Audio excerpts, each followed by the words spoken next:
But anyway, then I went over on my training. I love to go on training.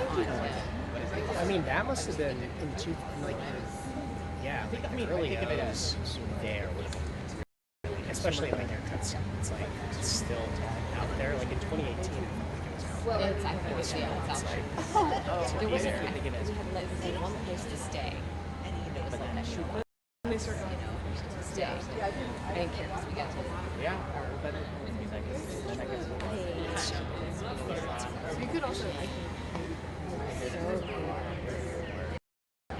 No, it's like truly out there. For sure, it's like the biggest or maybe the deepest freshwater. Yeah. or have you never been? But you took the train. I was Yeah. like, I'm gonna go back and do the train. So Oh my gosh. Yeah, I'm very glad that I did that. Because I was like, oh, maybe I can go back. And then, yeah, totally, it's going to be a long time. And It's like, well, it's interesting, after Yekaterinburg, as you go east, it's like normal people will take the train, like to Yekaterinburg, but after that, it's like either oil workers or just like military personnel. right. Like, soldiers take the trains. And so I was like in a 4-person sleeper, and it was like me and my girlfriend were like these two Russian soldiers. The other two, Litigating attorneys. they were like, wow. Well, hang on. Let's see. We'll stay here because I want to see it. I think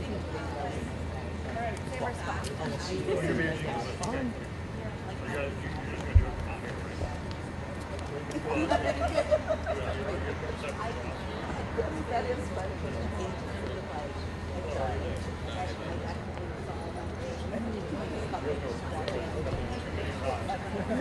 Yeah, you're really off again me. I mean, I guess it would be a little bit weird. I think if I was already well, I'd be like, I don't know. I got this like. I do remember actually.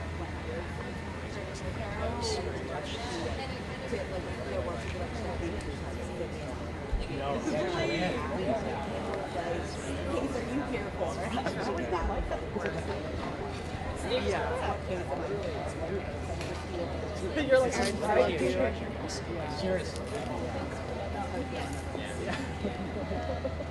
I'm literally like, you've got cases. Yeah.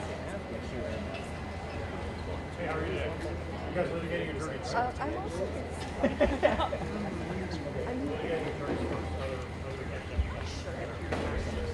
here today. I don't know if people hear. Oh. One of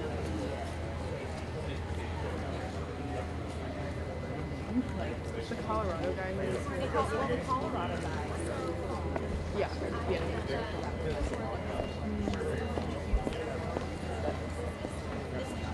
Yeah.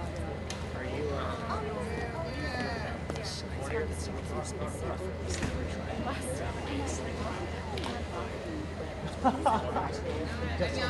I was excited. actual management side, the actual legal side, like two separate entities in itself. I imagine like it's like I mean it is pretty good. I think everybody's kind of I think that's gonna be pandemonium. Like show up at right. I know. I might have to skip that day. I know. Well, they do have like a public. Yeah, It's just like no video. Is it on? How do you? How do you? Oh, it's on her. It's on her website. Okay. What's your last name? All of a sudden Why do you? operations for the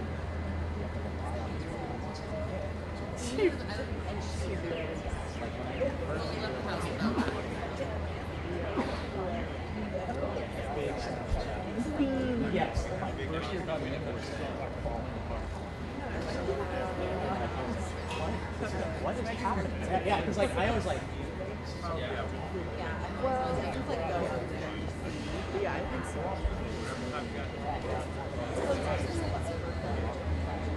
And I realized, oh yeah, that's one you can do. Yeah. Oh. Is that a But I don't know that they were necessary.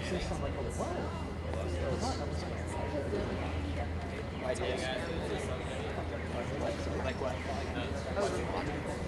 Yeah. Pretty much like no.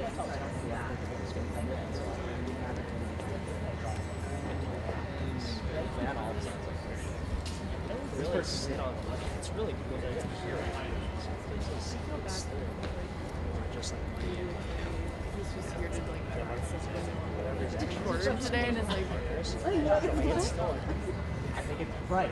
And at least that was like an Oh, so you can that was like an I don't know. I do know. Because all the like, so like the courthouse opens at 7 and there's won't start till the calendar. Yeah. So I would hope that for work part of it. yeah. Then you probably offer it to Oh yeah. They were super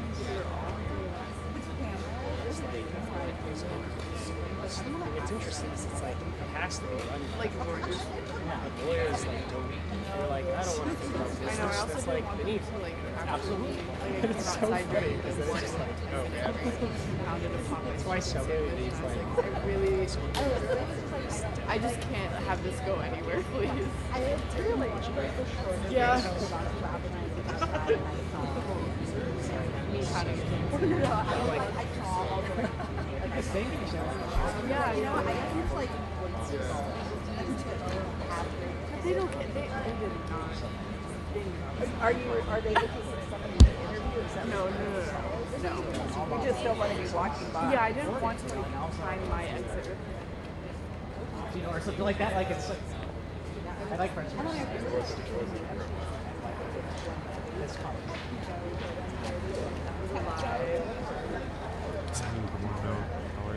So it seems like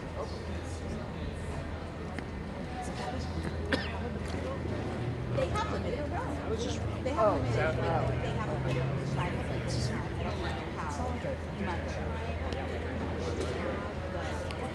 Like you know, like that.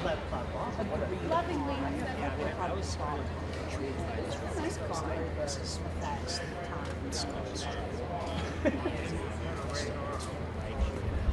I mean, it's very good news for them. She's She's like Screw over no stumbling. There will be no arms or up. I don't want to hear it. No, that guy was But I rather direct. that's one that taking all of At least. Oh. Yeah. I don't know. services. He said for a couple of people, a few kids, or like a few people had experiences that were negative. And he was like, I'm sorry, would you pick you or me? Which I thought was an interesting take. Never say sorry after the break, but I think it got like, I don't know. Yeah. Yeah, it's fine. Well, all of our Very interesting. It's really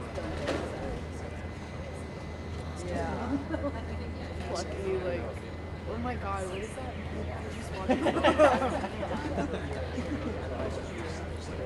Yeah. In the center? Or in the... They had. Oh, right. Press. This rate? This rate? Not just, when you don't have to pass. I think we're...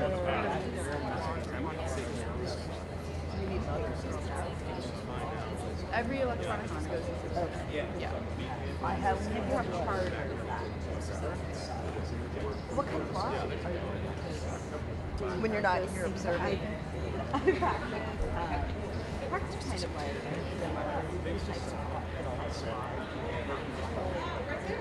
Oh wow. Just fine. Sort of relevant. It's like how I can get Yeah.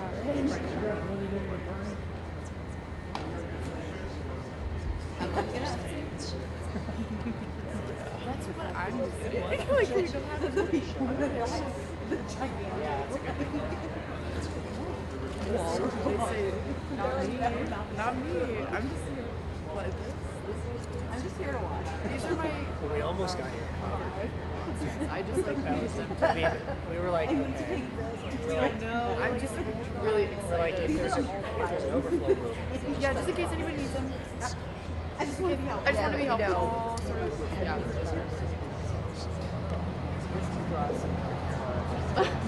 Like it has.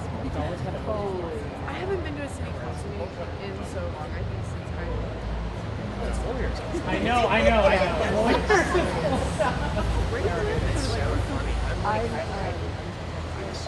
Literally made them call down and it's 5:80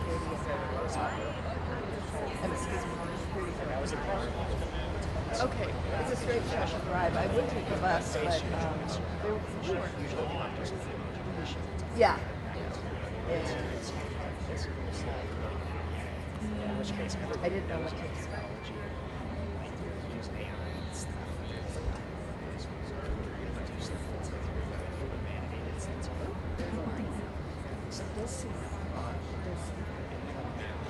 I don't see a bunch of these. Yeah.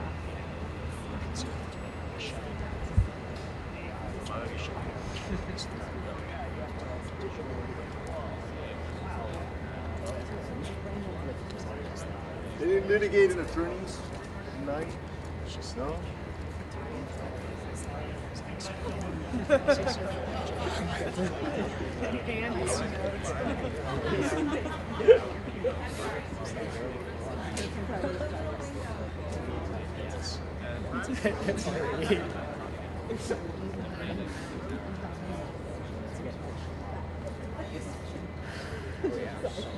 Yeah.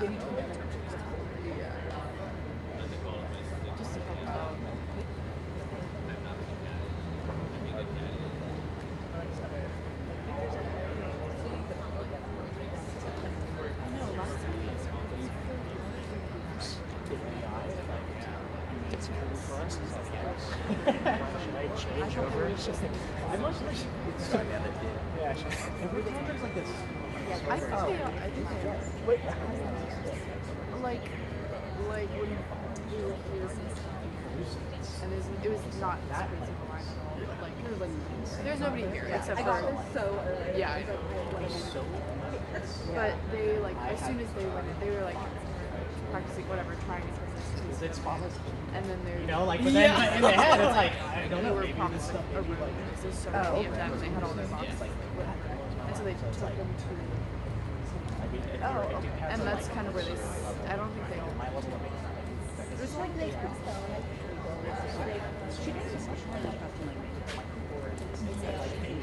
but there were the very thing was important. Right, the very thing that you're supposed to do. Oh yeah. We could hear the That's a like. problem. So, like, I always think, like, wonder if people. Yeah.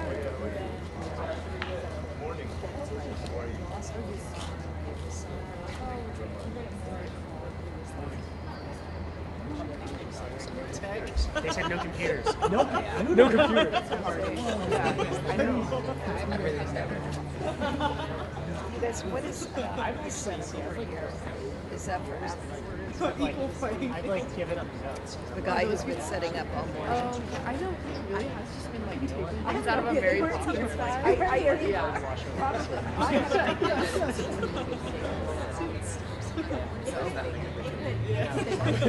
He's done well. It's either how we felt. exactly. It's like Seeing nothing. or it's not for that. It's just like that's what it is. It's going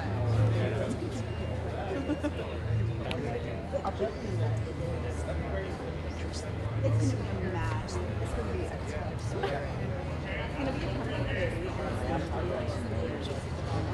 I think they're gonna let him in like this year. He was appointed here last time for 1 year, and none of the people were here.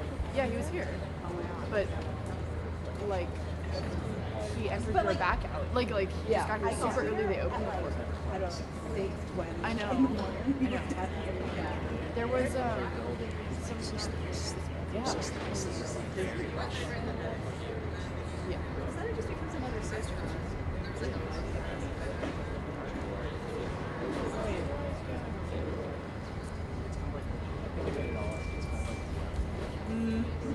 you read Wikipedia, you don't take it all for like, oh my god. You don't so for you say that. And then you look at the school, oh, that's the school. This is from this like, article from like 7 years ago. Are you gonna give us Like, no, it should come out and they're like, oh, what did you think of today? Like, I need to park, I need to take a pee. And get my water bottle. I'm dying. This all day. Well, I have a quick bar, and I don't want to eat it without. Literally.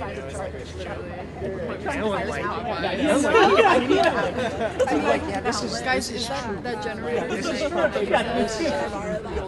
One of the most interesting things, and I was told from people who again are court reporters and other people, attorneys, when I was in months of trial, and again, I don't know which day it was, but I wouldn't know what to say. was it prior? Honestly, I'll have to look it up. And again, Community is very interesting. I think they're pretty serious. Yeah. I don't even care. I'm not like, As far as the internet.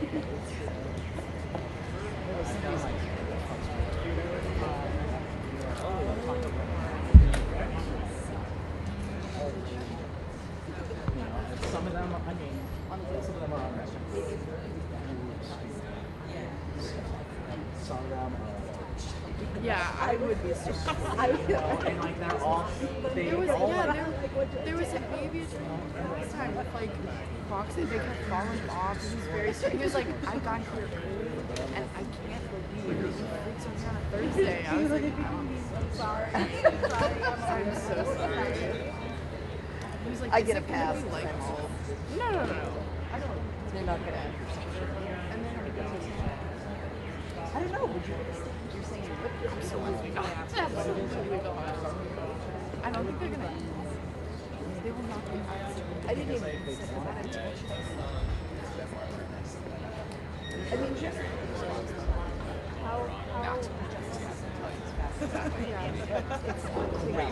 yeah, right. I know. That's so very, very. and it's not the same. So I think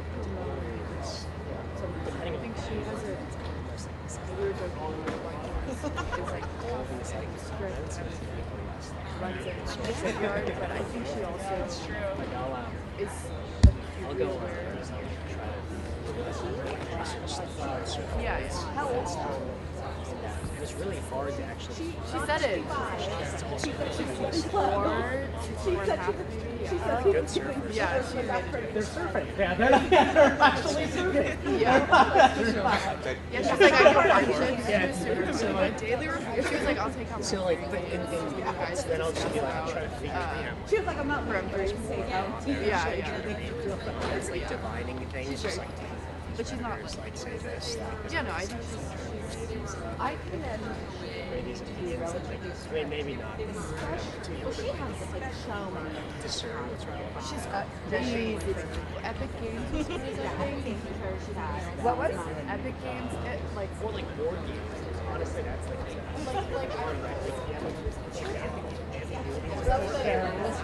And then you go on Reddit and then you can consult the Reddit about this like specific question. It's like, okay, like you know, you and your friends can sit together. Oh, that's what I I think we can make this the house rule.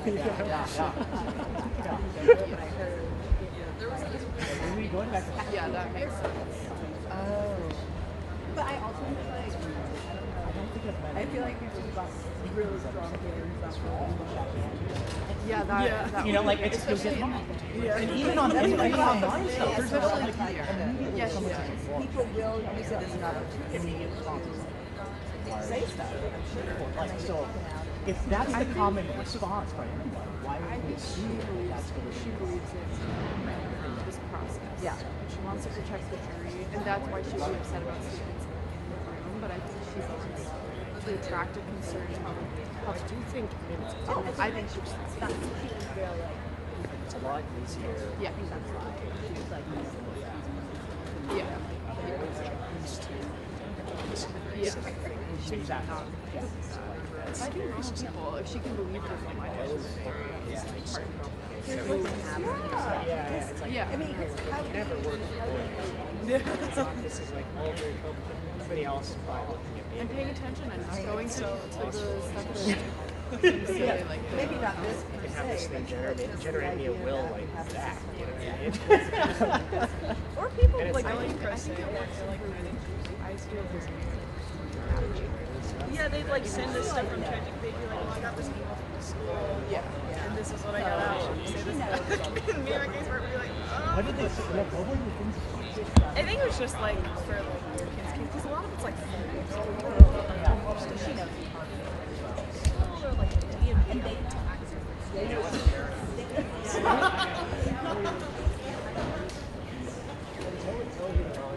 Yeah.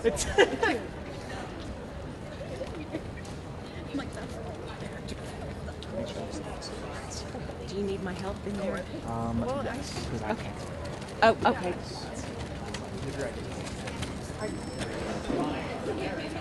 Get you guys in? Okay, are you guys waiting in line for public speaking? Okay. So just remember the protocol for courtroom is no Right here, please. recording, no photos, Yeah, just show you cell right phones here. are silent, no eating, drinking, electric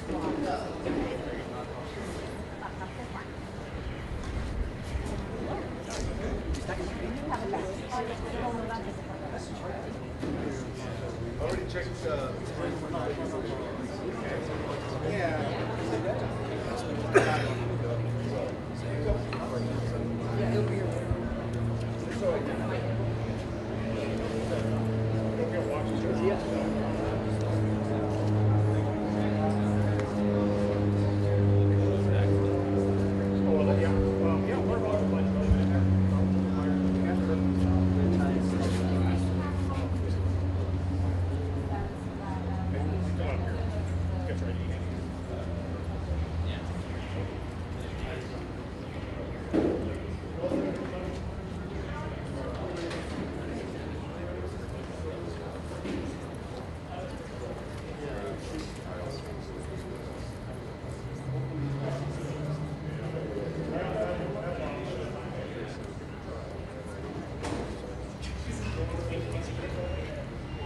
Hey, how you doing?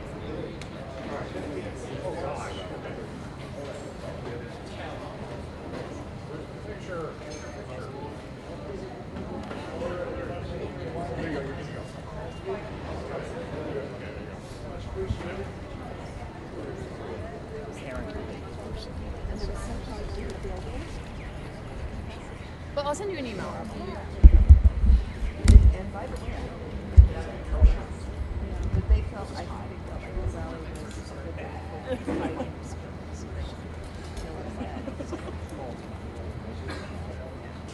That's where the stuff was like. Nah, I don't. It was. Oh, I know. Yeah, it's insane. More big news was The whole generation the retention, the ability to like hold all of that in their head. That's good. Do you think that's real? Yeah. I feel it. I mean, like, I mean, they consider like social cognitive. There's a study to raise your retention. Like, why is it not? In every facet of life. I have a question before. Why is it so hard Effort for my towards phone any to true silence? Exactly. I think they moved it to like accessibility.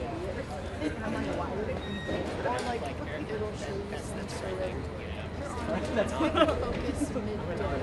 I mean, And it means only a month. the way that I would like get myself. Thank God, but don't ever do that against your mom. SpongeBob's Yeah. Yeah.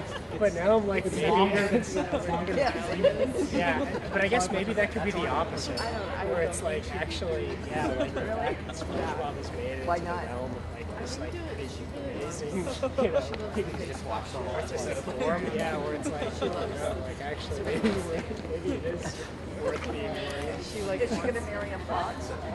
Oh, if that's not. Yeah. it's like parents were concerned about the show.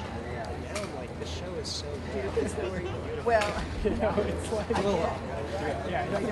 it's just a little 11 minutes. 20 minutes.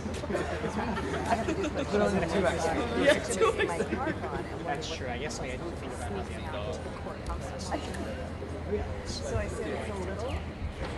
My favorite thing about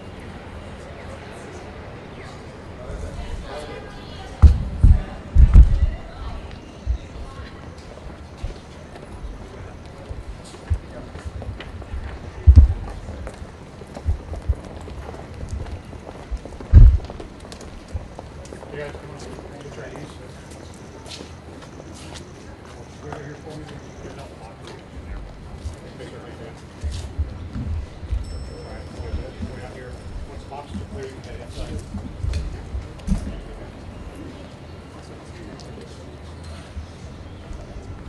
And you guys know no electronics on the bag. Your torch here.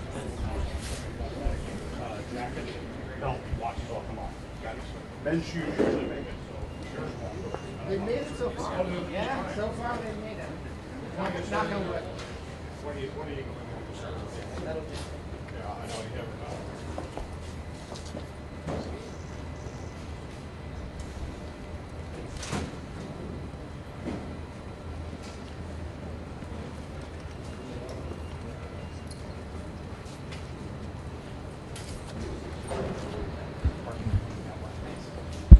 David, just wait right here for me, please. Once I clear out your room.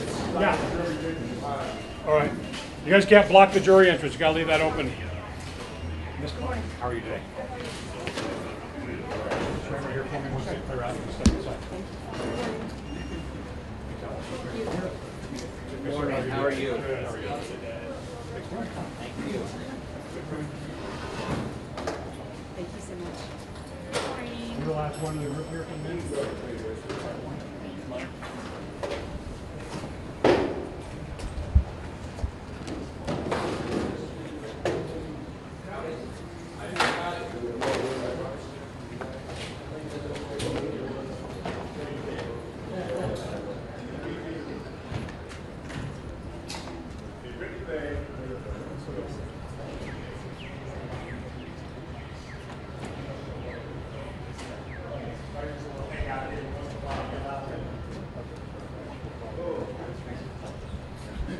Double check it. Yeah.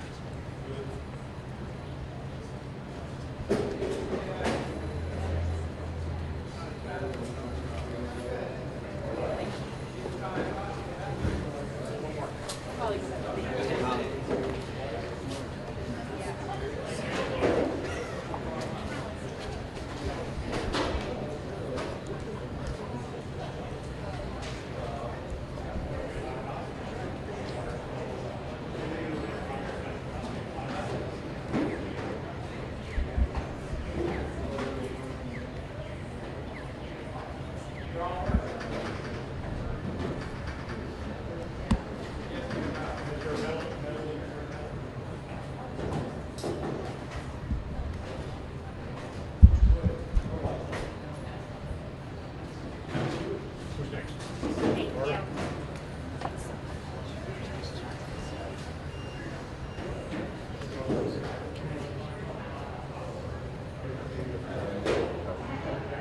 Yeah. I can text you.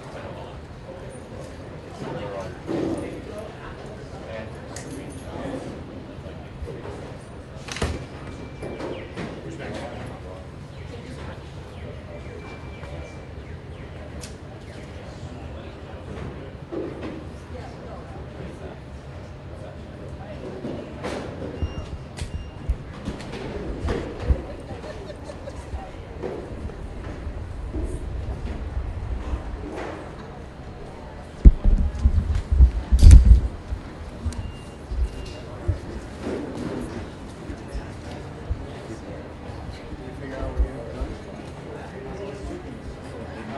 No.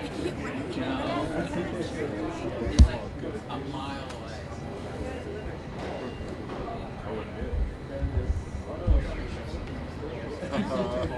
It's like, Any press going to come in? I don't want to have a reaction. Two more council? Okay, these two get training again? Yes.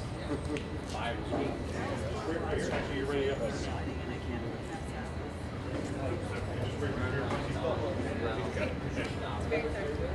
Public one. How are you today? You've been waiting a long time. You're the first one here. Here, Emily. Right here. Good morning. You know where to go up to the fourth floor? Good morning. You're on the right hand side. How are you? Ready? You ready? Good. You're out here socializing.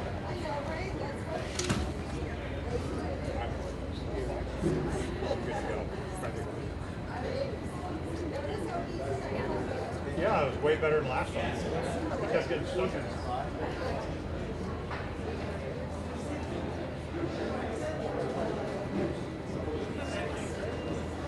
Next public. That's right, you handy.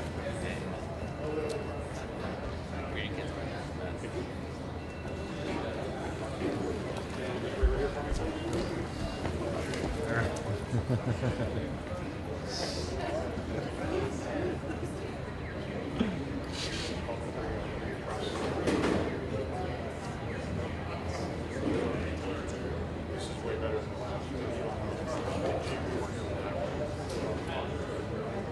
There's like half this. You want to start on that tray on the end down there? Make sure anything electronic in your bag is not laptop, charging cord, wire. Keys will have to, or the keys are okay on that. Make sure they don't come outside the bag, okay? Next public. You're not coming in anytime soon, are you? No. ID. Driver's license. Passport.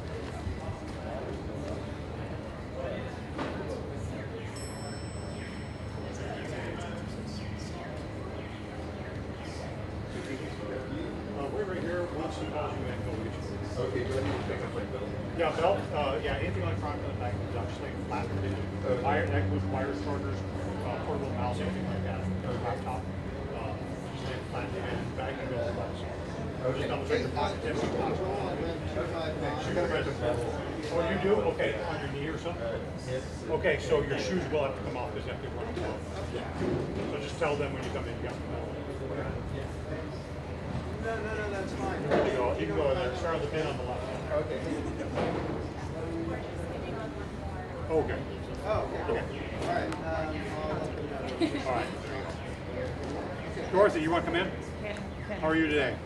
You're not limping anymore. No cane. Good for you. You healed. Those cushions are amazing. I like to fly with them.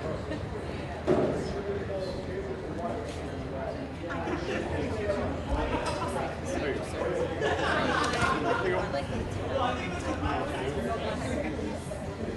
Hey, how are you?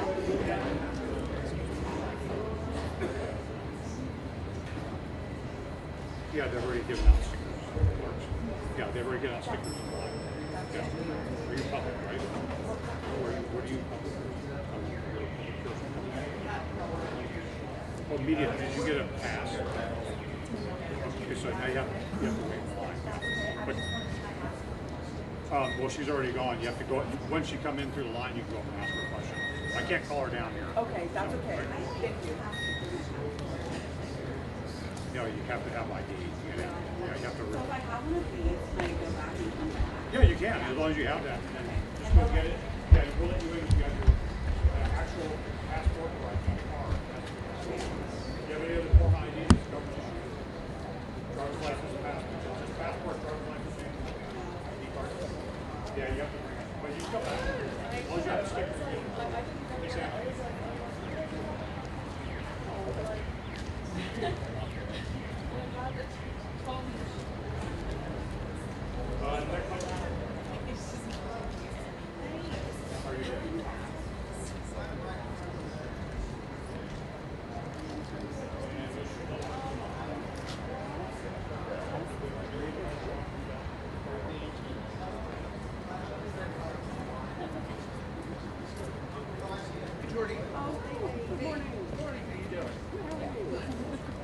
Hey, Hal.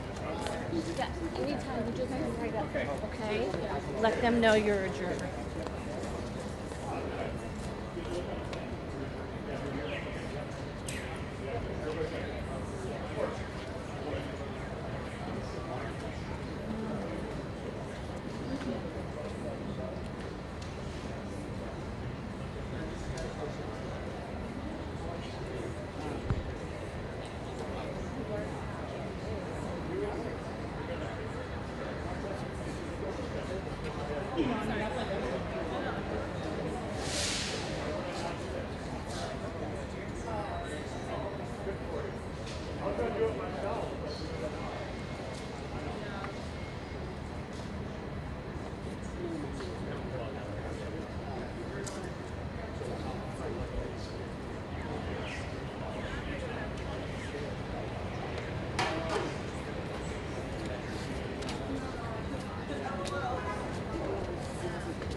Busy. Go ahead and start editing what you got. What? You gotta be. Oh, okay. And you'll get Bob Bonta? Yeah. Evan is going to be more live. It takes the best of your stuff. Oh, sure. I should just mass it. I should just send it massive.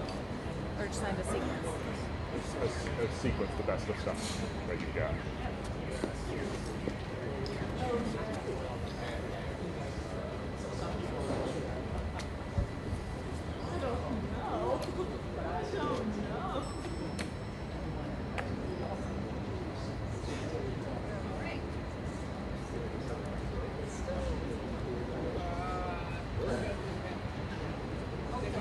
Hello. Yeah.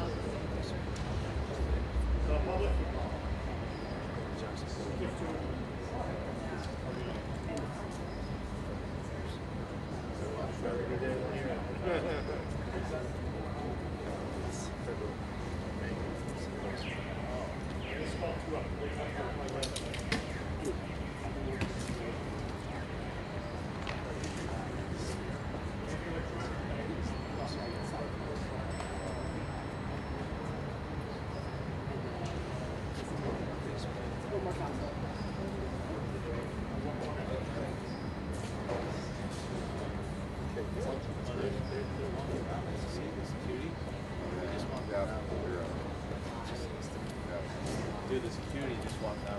Yeah.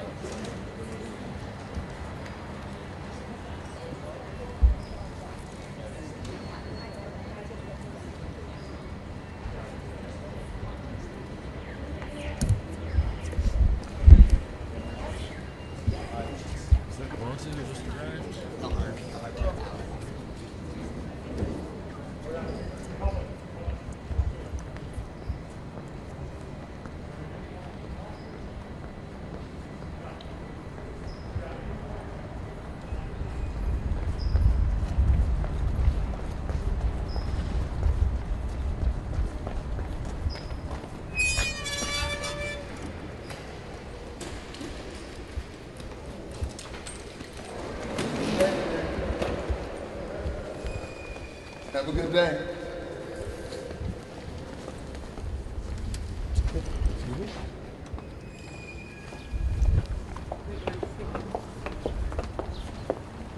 Still has to go through security.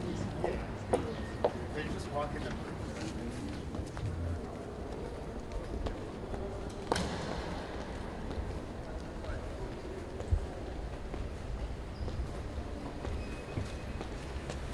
Did I miss it? He says it just walked the perimeter. It looked like it could have been Bonta. Possibly, but if they're walking the perimeter, they'd be coming around on this side.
Do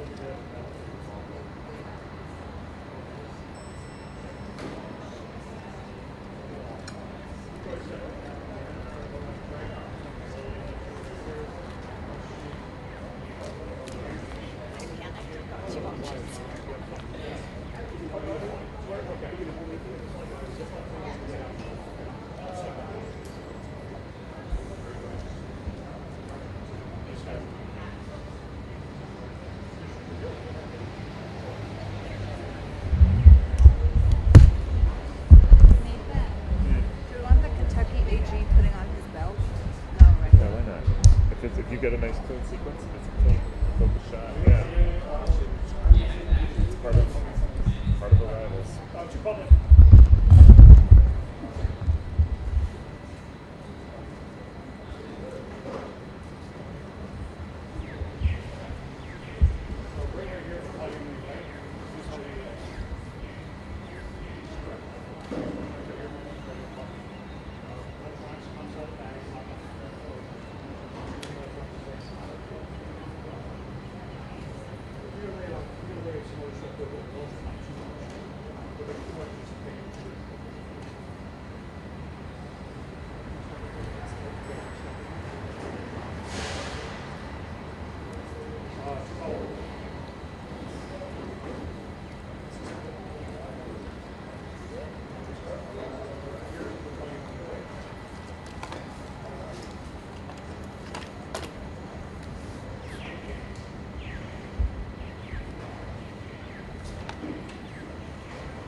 Laptops, charging port wires all come out. Anything electronic basically comes out slate black. You can start on that bin on the road down there. And once she gets in and they start clearing out, you can sit there. Going out. 2 more. Are you next? Michelle, we're going to hear her product is ready. How are you? Dave?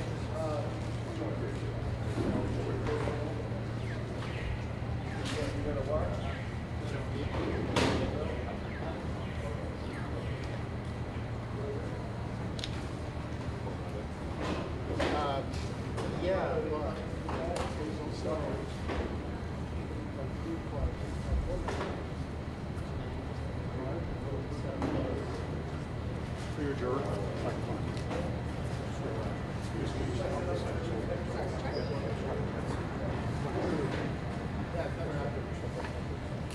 So that I was like,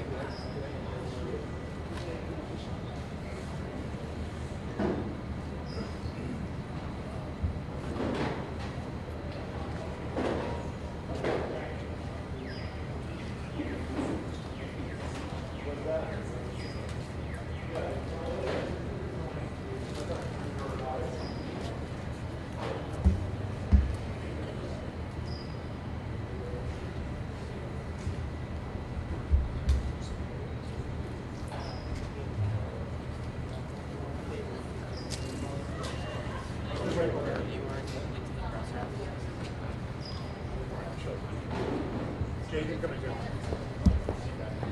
That's right, that's right. Just go there, remember electronics on the outside. Oh, really?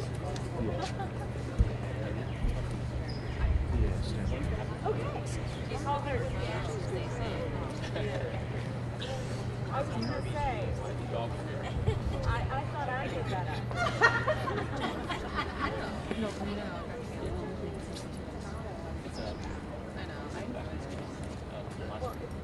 They are as it's a 3-letter.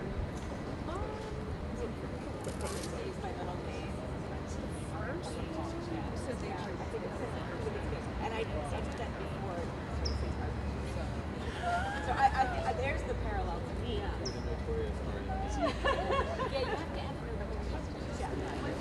recto. Yes.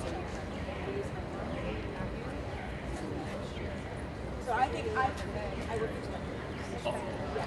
But I was, did you guys have, I feel like fine, but I was very honest. Yes. Yes. I was very honest about it. I applied there.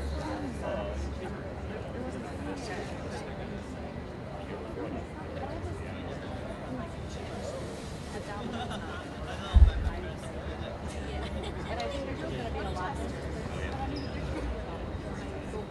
Yeah, it was like, yeah.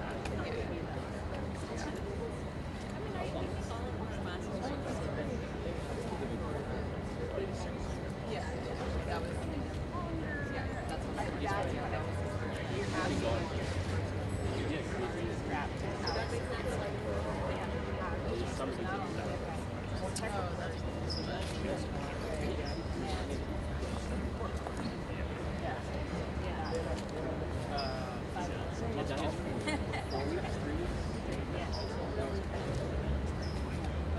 I would also be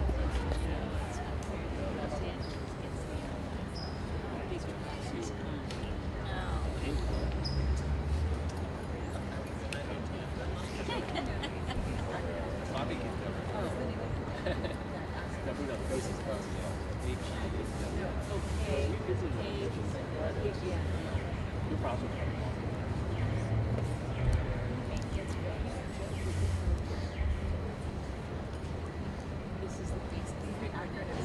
Yeah. Pay attention now. You can hear these acronyms.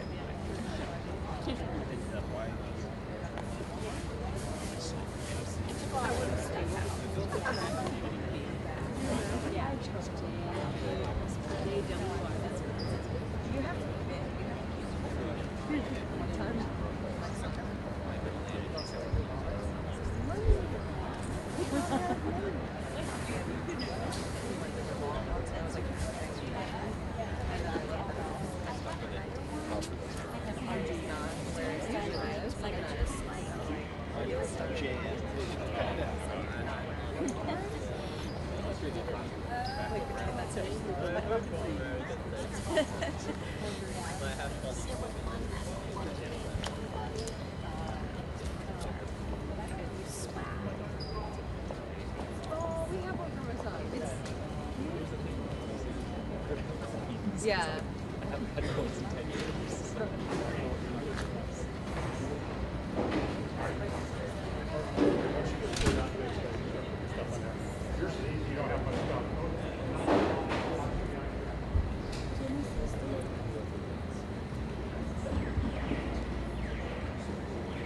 Two more?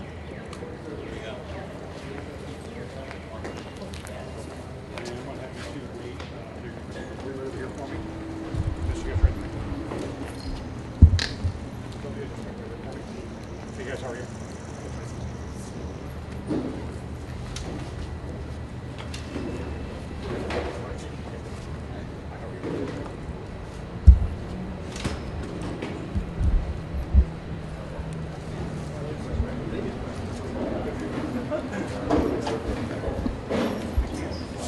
Make sure everything in the pockets come out. Anything electronic or laptop, charger, wire, and back it in.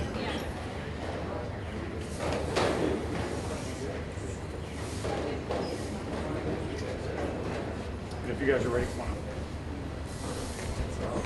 Perfect down there. Anything electronic that comes outside the bag, charging board, wire. Thank you.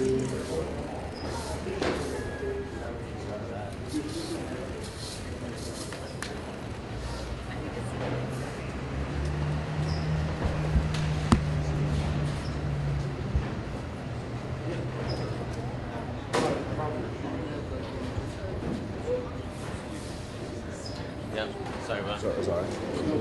You guys got to click the entrance open.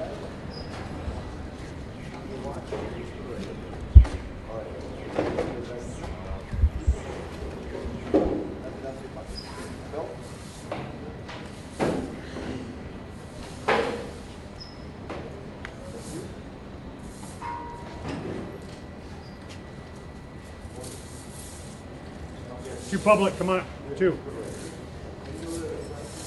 How are you? Did you guys get stickers or they already? Okay. Okay. Yeah, really. Okay. Go sit inside, please. Or you want some stuff inside? Good morning. Well, you guys are gonna have to clear. When he's got public coming through, you guys gotta keep this clear. It's gotta stay clear, all right?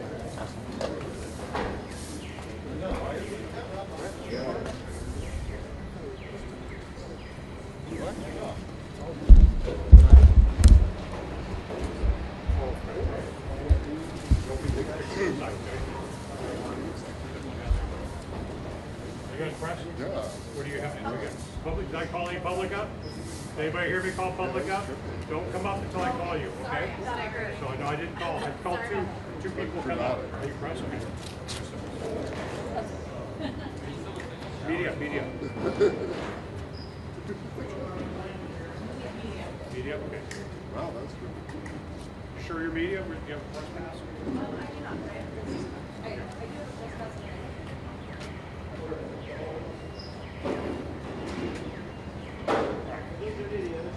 Just wait right here, don't go in there. Clear out. You guys are just public, right? You're public. Okay, I'll come in a minute. Right. You have your ID? I need to see ID too. I got one Thank you. Here, Isaiah. Just wait right here. I'll kind of show you. this guy has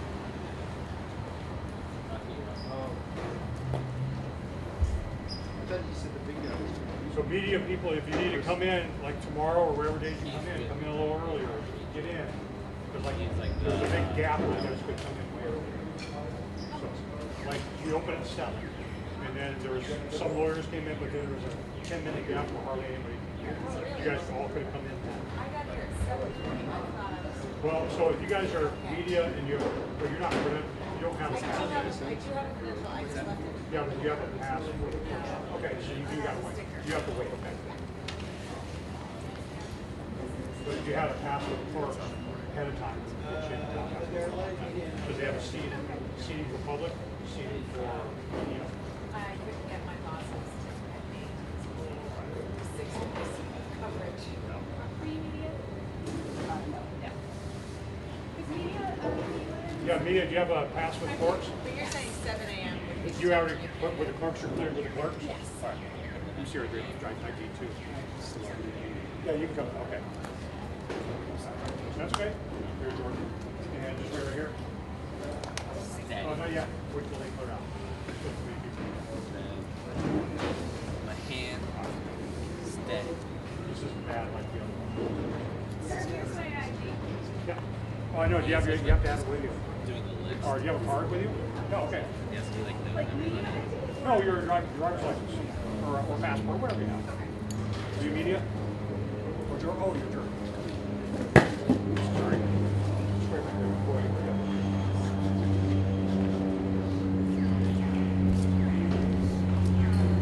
This, I'm going to have you step out.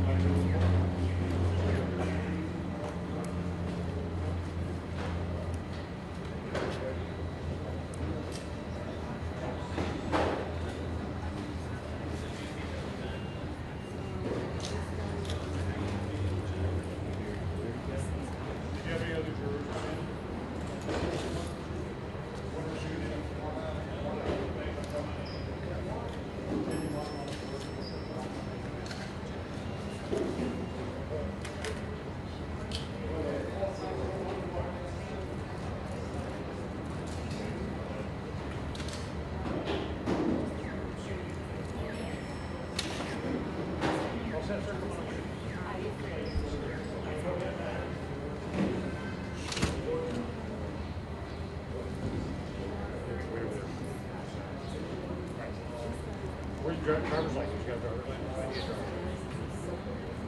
Well, you got, it has to be a government ID. You're cleared with the court clerks? Yes. You too. This guy here. Oh, you're Bloomberg. Okay, that's right. You're already checked you. If you're ready, you can stand now. You've got your ID.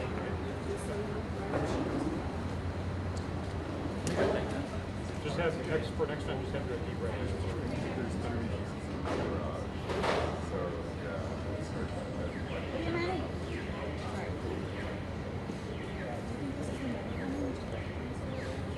Get ready. Did you want to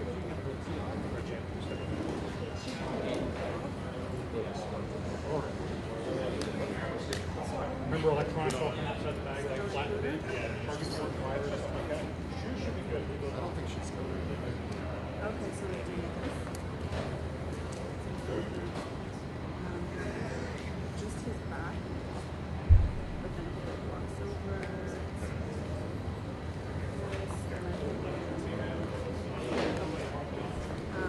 You have enough video to watch. Is that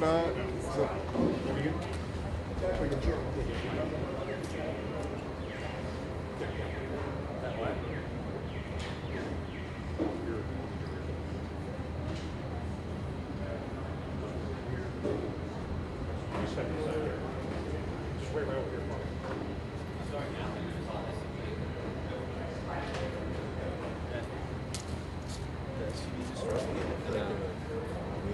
Yeah, I saw that. That's why I came back.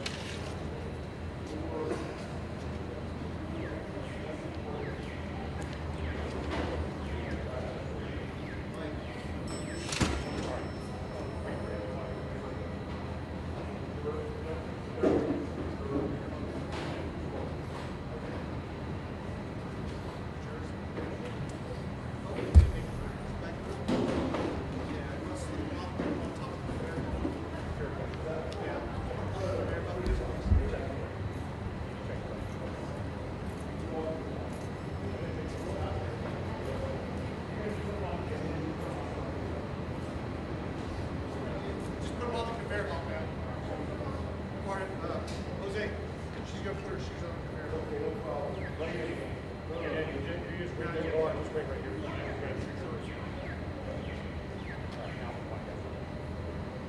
Oh, yeah, okay, go ahead. Try those shoes. Give it a try. Good. And once they're put out. Yep.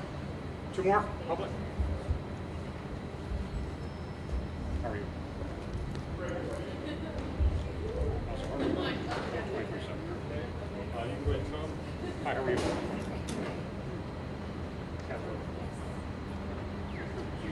And you want to sit beside me? Two more. Oh, yeah. And wait right here, don't leave again. How are you, miss? How's it going, man? Good. Here we are. And you just got it, so you guys know electronics, Deja outside vu. bags, laptops, phones, chargers, just laying flat in the bin, wires, anything like Another that. 6 weeks of nothing but happens this week. Just take them out, lay them flat in the bin, a separate bin or whatever. That way. Yeah, I hope so. That's the same for us, too. And your shoes It's a little different this time. There's not really no witnesses, right? I mean, are any of these families going to come forward, or? Oh, they're there. Oh. I tried.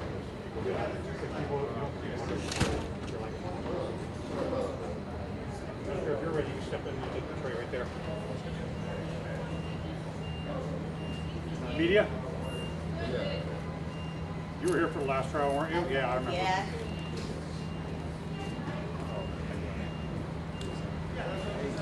Just before you get to plug in just a second, okay?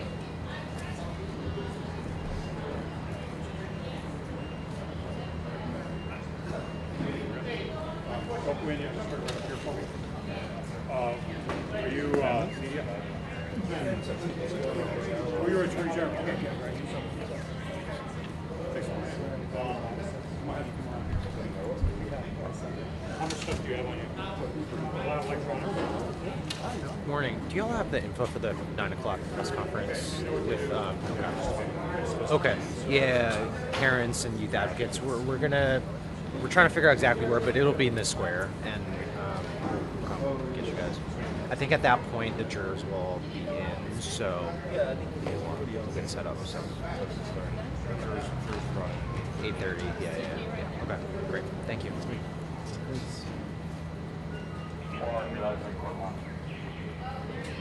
Yeah, it's coming back. Yeah. Yeah, he's coming back. Like, yeah, that's what we're waiting for. Yeah, I didn't see that. That would make sense. Yeah, that would make sense. It's a homeland security act. But we'll see. Yeah, we'll see.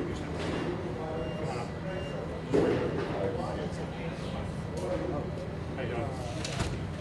Just going to get that together. Yeah, yeah.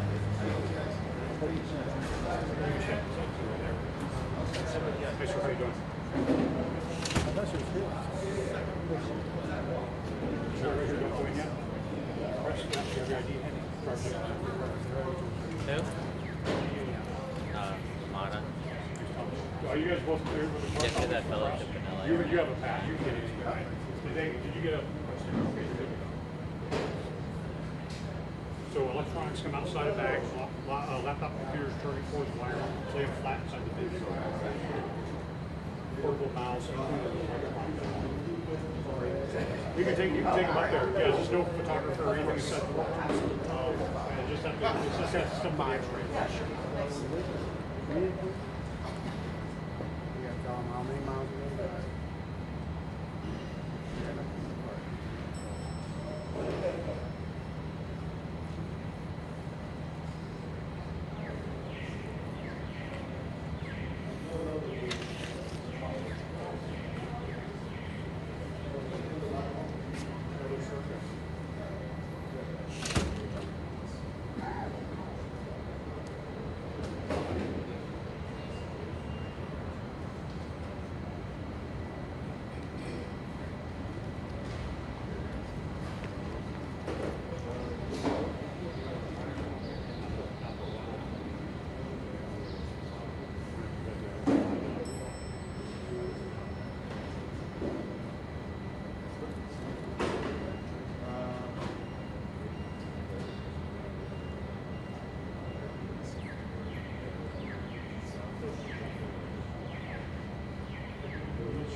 So if you're ready to step on over there, put your stuff in the bin, and you can't take your stuff.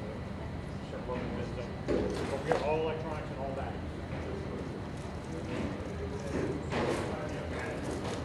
There we go. Pretty simple.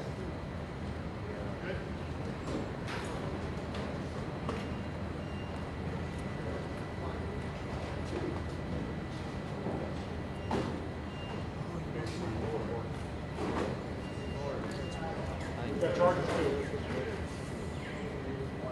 Okay, no, jacket, no jacket. Somebody's gonna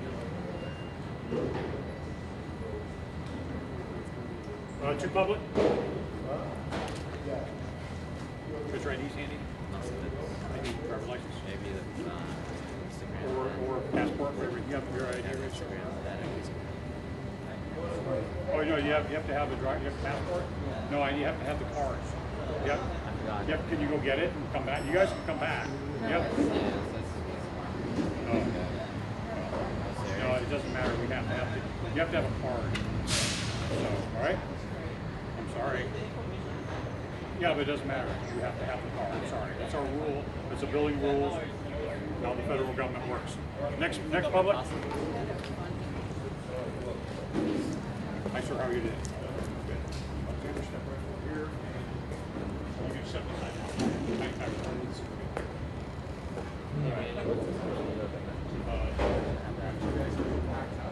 Not too bad though. Missed you. Come on. Last but not least. What? Last but not least. Not Melito. Melito. Also. No. Oh, mail too. Fuck you. Pretty funny.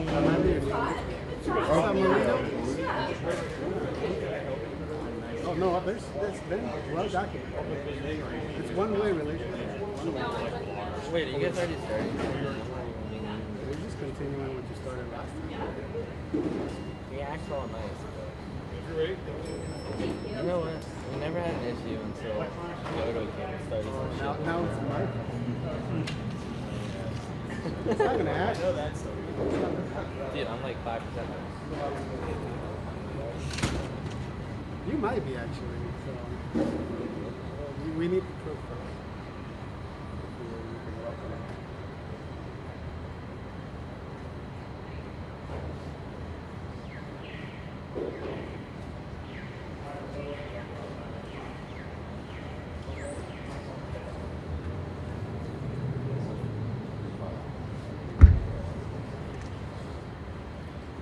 Kentucky one's still not good.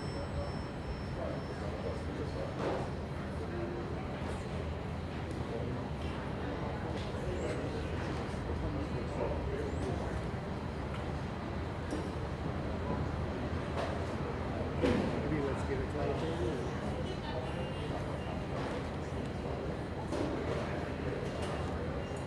Oh. Supposed to have not. I think it's supposed to be protest. It's like with signs and stuff. I think it's like family. Here? Yeah, you can. You have your ID. You have to have driver's license, okay? Okay, thank you. I think it's like families and kids. Get your ID, hand you too. You put your stuff in. What time's the press conference? Oh, No. there's a press conference? I just RSVP to it. Yeah, please.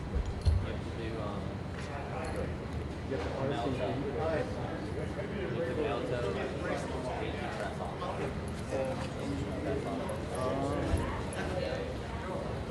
That works too.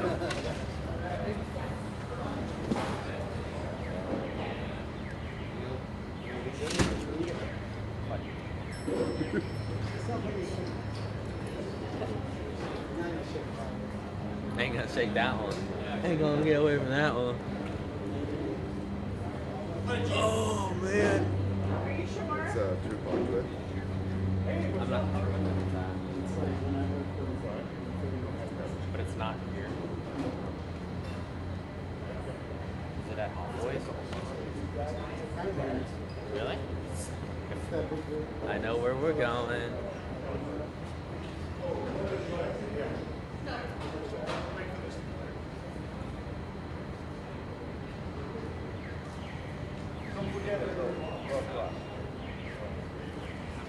I was gonna wait till 2:30. Phone was gonna ring. It's on mute. It's on mute. You're good, good. How's it been? It's been okay. Yeah, just attorneys.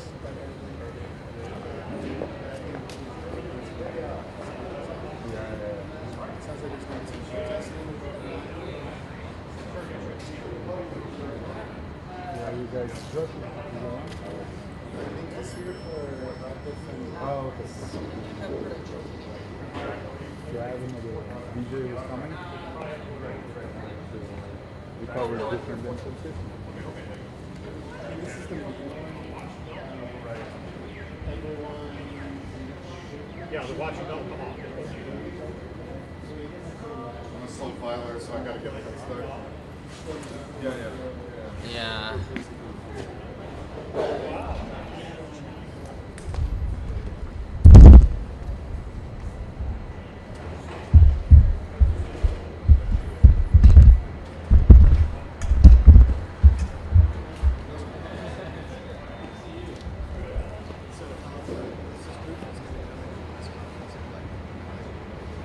Yeah, like your parents. So, I told them, hey, where are you? I said, just put here. So, you have a podium or you guys, do you have one?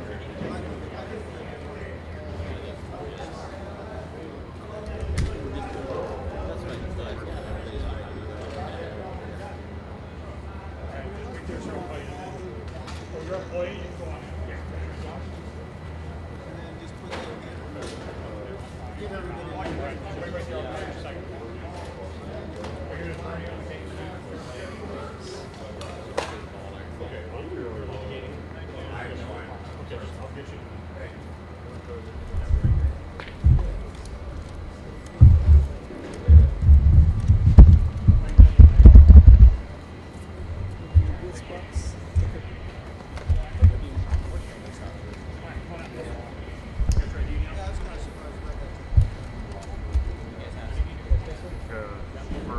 For us, NBC had a whole crew live set up there.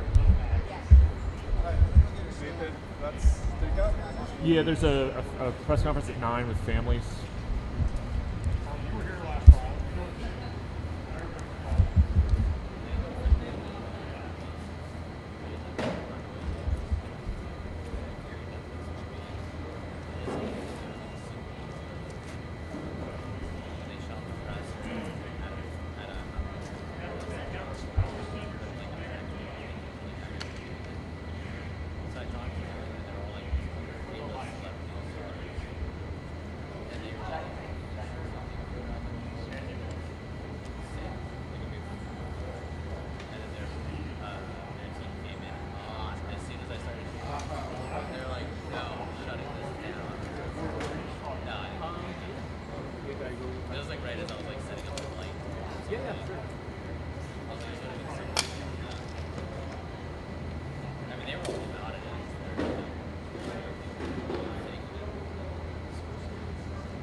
Less busy than we had expected. Yeah, state leaders, which is fine.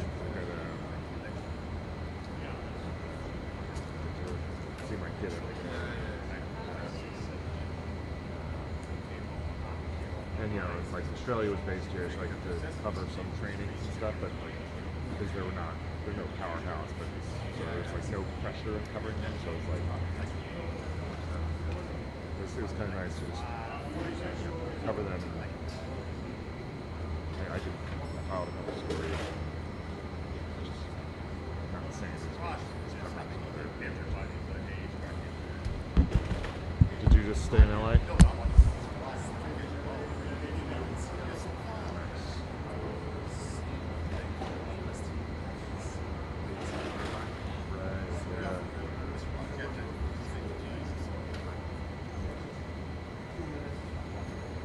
Yeah, that Irvine facility is nice.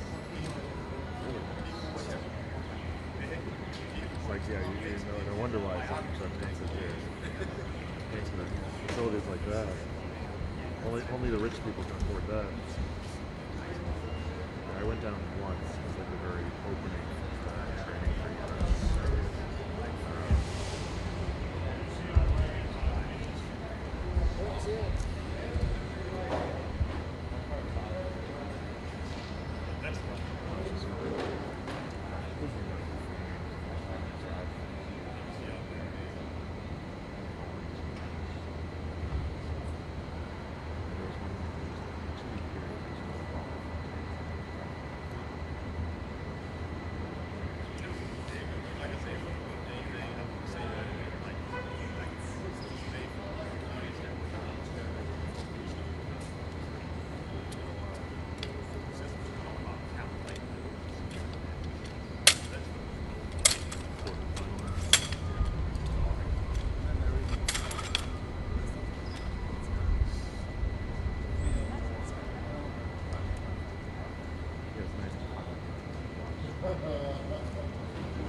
I would feel really good about it if we could do it here, but do that. I think how much I can't move it back on the foot. Just because if they open it, because then if you feel like if they're like use this and that. I don't know. I just think that middle part.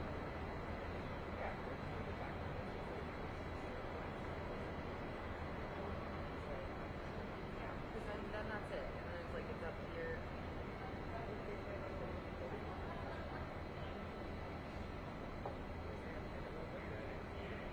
I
Test, test. 1, 2. Test, test. We're good? All right.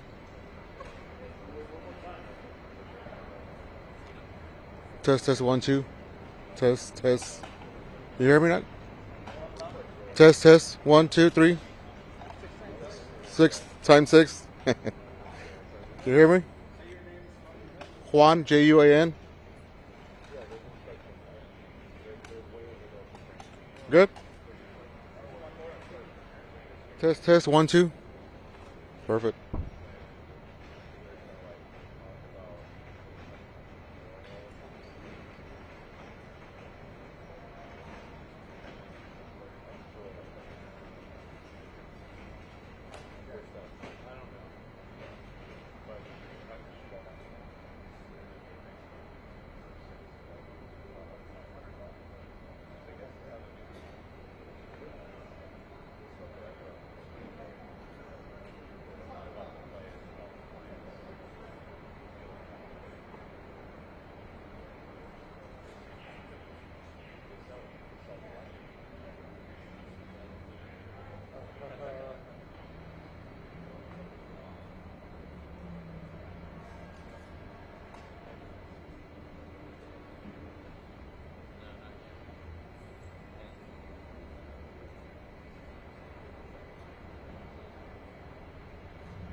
Are you a fan?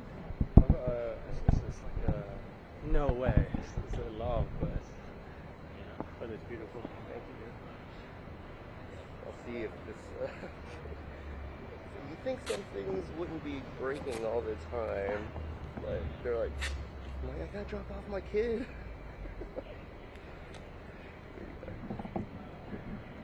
You want to go inside? Or I'll go around you. Put it there. It's gonna make this look awful.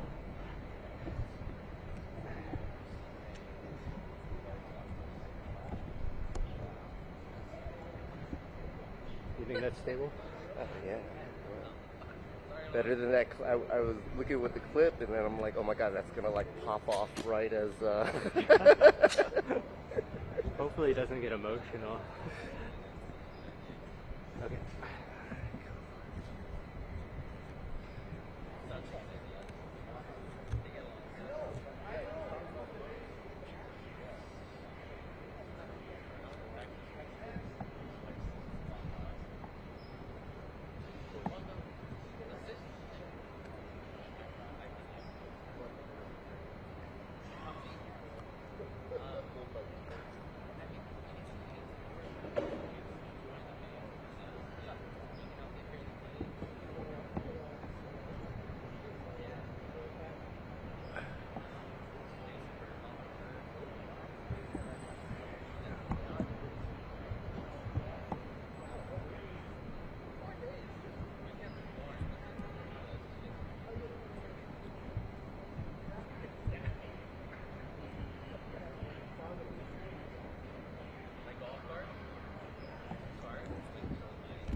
Oh, that's gonna make it.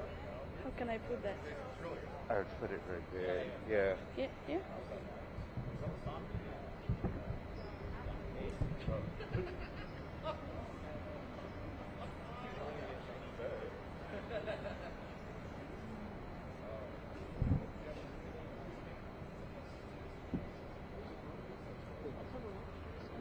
Yeah. Yeah, it's stronger than this tape.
Check, check, check. How loud is that? All right, you gotta turn it up louder.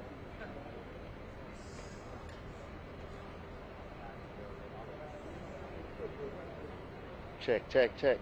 All right. So if they speak quiet, it will still pick up. Pick up. All right. Hopefully it don't fall. Please don't fall.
Stop. Hold tight. It's okay. Thanks, guys. Appreciate it.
Lennon Torres, LENNONTORRES from Heat Initiative. Hello, my name is Lennon Torres, and I'm here on behalf of Heat Initiative, an organization that was created because CEOs like Mark Zuckerberg and Adam Mosseri would rather make money than protect its users, especially vulnerable children. Today, I am joined by parents, survivor parents, and youth advocates from across the world. I'm joined by Coco Konar's sister and mother. I'm joined by Owl Hinks's parents. I'm here with Elijah Heacock's mother, with Riley Bassford's mother, with Emmy's mother as well, and Anna's mother.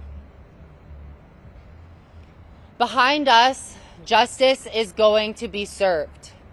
The courtroom doors are open, and it is time that the public see what the executives at Meta have known all along, that their products are designed to addict and harm children. For years, we have been gaslit by safety feature updates that often end up buried, missing, or broken altogether. And today we're here to say enough is enough, and it's time for transparency and accountability. There is nothing inherently social about these platforms. Instagram is not social media. It is a predator-enabling engagement farm. And we deserve better. The names on that banner whose lives were cut too short. There is an 8-year-old on that banner. Let that sink in. Each name more than a data point. So we stand here as a reminder that we will keep showing up until justice is served. Thank you.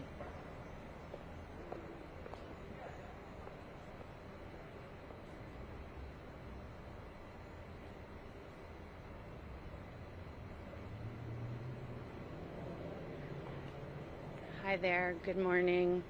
Thank you for being here. This is my son, Riley. Oh, my name is Mary Rodee. MaryRodee. My son's name is Riley Bassford, RILEY and he is forever 15. He was almost 16 when he took his own life after a 5-hour encounter with an adult criminal posing as a beautiful young woman. He was from the Ivory Coast. They call it spontaneous suicide. I call it what it was, the predictable outcome of a system that protects corporations instead of children. This happened on Facebook Messenger. The platform Riley asked to get permission to use because he wanted to use their marketplace feature. We were honest about Riley's age when we registered him for Facebook, and he was then restricted from marketplace because he wasn't 18. But yet this criminal was allowed to find him, lure him, coerce him, and trick him. For years, I've watched lobbying win over legislation. It's still cheaper to buy off politicians than to build safety into these platforms. Every delay, every hearing, every press release costs lives. Meta and others have built empires on exploitation, and they hide behind outdated laws while families like mine live with the heart-wrenching consequences. While we were in Los Angeles awaiting a verdict, surrounded by other survivor parents, but also feeling deeply for all of those that were not there with us, along with our dear supporters and friends, we decided to create something that memorializes all the lives cut short by preventable design choices. It's not just a banner. Every name that I wrote on there is a promise that these children will never be forgotten, and that their stories will force accountability where silence once reigned. You can see at the far end of the banner where it looks a bit different. That's because I came to California again from very northern New York because we had to add more names since we finished that banner in LA in March. Today, the playing field feels level for the first time, thanks to those who refuse to look away. But justice shouldn't depend on timing or luck. Justice should just be the standard. I'm demanding that lawmakers stop protecting predators in suits and start protecting our children, our future. Riley's story shouldn't have been just another headline. It should have been a turning point. It should have been the end. This banner keeps growing because of corporate predatory design choices. Thank you for being here, and some other survivor parents are going to share their story. Next up, we're so glad to have Dawson. Dawson is one of the youth advocates here with us. Thank you so much, Dawson. Hello, everyone. My name is Dawson Kelly, DAWSONKELLY, and I'm with Design It For Us. My name is Dawson Kelly. I'm a UC Berkeley student and a member of Design It For Us. We are a coalition of over 600 young people advocating for policy that protects us online and holding big tech accountable. But before any of that, I was a guinea pig. As a child, I was unknowingly subject in a great experiment, one in which the company inside that courthouse reduced my childhood into watch time and sold it to advertisers. One in which people who understood my brain better than I did, knowingly and deliberately addicted me to apps that pulled me out of the real world and stunted my growth. One in which designers exploited the insecurities and awkwardness that come with growing up in order to create a machine that distracted and divided us. For more than 2 decades, they ran their experiment on an entire generation. They measured us, tested us, and optimized us. To them, we were not children. We were data. But this week, the experiment itself goes on trial. 29 states inside that courthouse saying what every kid who lived this already knows, that none of this was an accident. They did this knowing they were harming kids, all by design in pursuit of another dollar. My parents' generation watched the same 3 television channels. They argued, sure, but they argued about the same world. These companies got my generation and siloed them into 1 billion private channels, each one high-tuned to hijack our weaknesses. Holding these companies accountable will not bring back the time or the people we have all lost. But this justice brings us closer to a world where addiction is no longer our predetermined destiny. A world where when I wake up and the first thing I think about is my own life, not the question of whether I'm enough, not the version of me they're selling before I even get out of bed. A world where our ability to be present isn't up for grabs the moment we come out of the womb and auctioned off to this multi-trillion-dollar industry. A world where presence is the default of the next generation, the way it was for every generation before mine. A world where my generation is not remembered as the anxious generation, but the generation that is beginning to get its life back. That world becomes a possibility through this trial, through the tireless efforts of parents and advocates and lawyers, through the increasing number of people across the globe that are building the courage to stand up to these corporations that have taken too much from us. That world gets a little closer today. Thank you so much.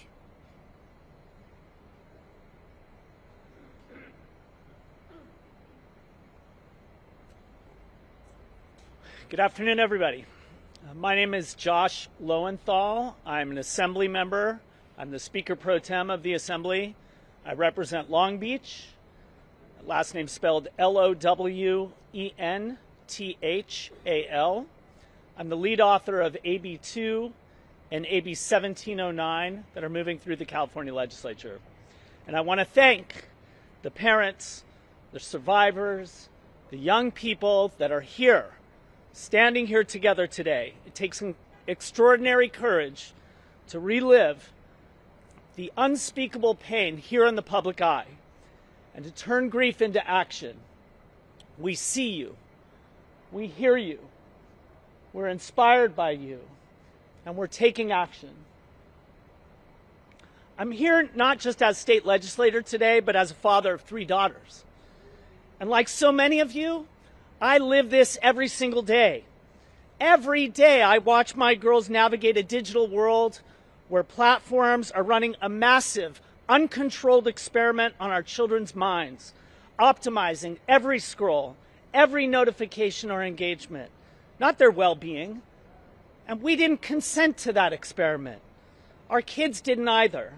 And now we're seeing the results in the form of anxiety, depression, and in the most heartbreaking of cases, empty chairs at our family dinner tables. 80 miles from here in our state capital, we are on the doorstep of passing 2 of the most consequential laws in the country to change the relationship kids have with social media. The first will limit companies from deploying addictive features against kids under 16.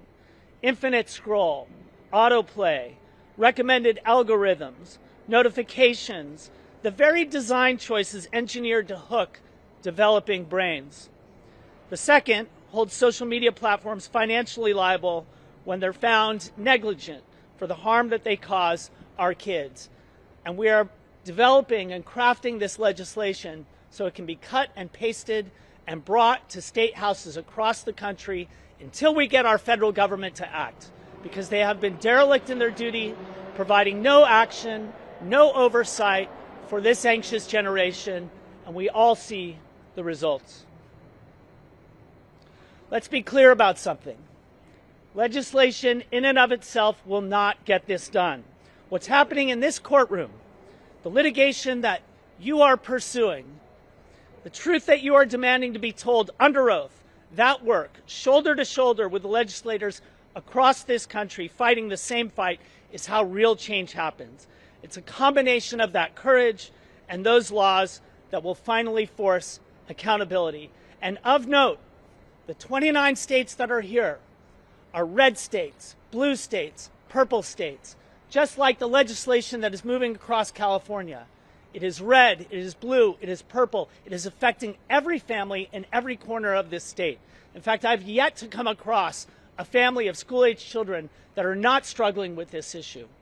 And I can tell you, it is the worst feeling of any parent to go into your child's room at 8 or 9 in the evening and they're by themselves completely and totally stressed out. It has to change. We're demanding change, and we won't back down. So again, to the families, to the survivors, to everyone who chooses to stand up when it would have been so much easier to stay silent, we thank you. We're not stopping until every child is safer because of your work here. With that, I'd like to introduce true hero and inspiration to me, Juliana Arnold of Parents Rise.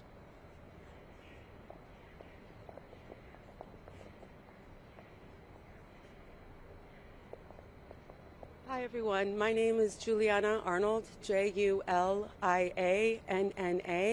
Arnold, Arnold. My daughter, one of my daughters, who's not here with us, is Coco, C-O-C-O, Konar, K-O-N-A-R, forever 17. And this is my older daughter, Olivia Konar, Olivia, O-L-I-V-I-A, Konar, K-O-N-A-R.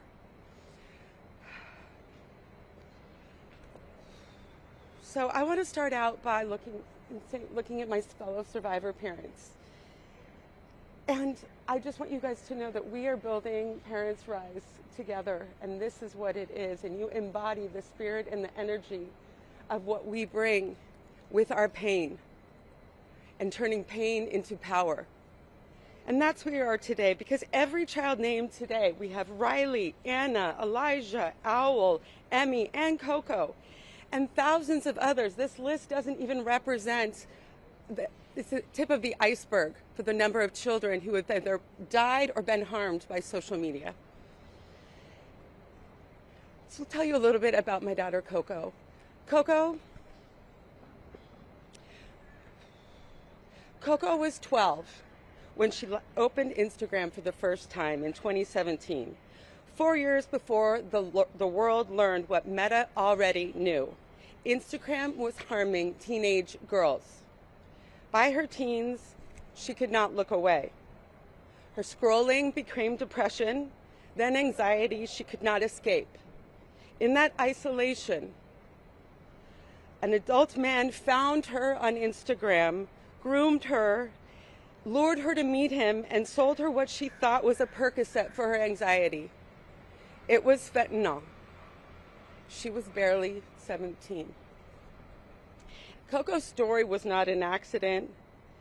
We know it was the predictable outcome of a platform Meta knew harmed children, while none of the rest of us had any idea.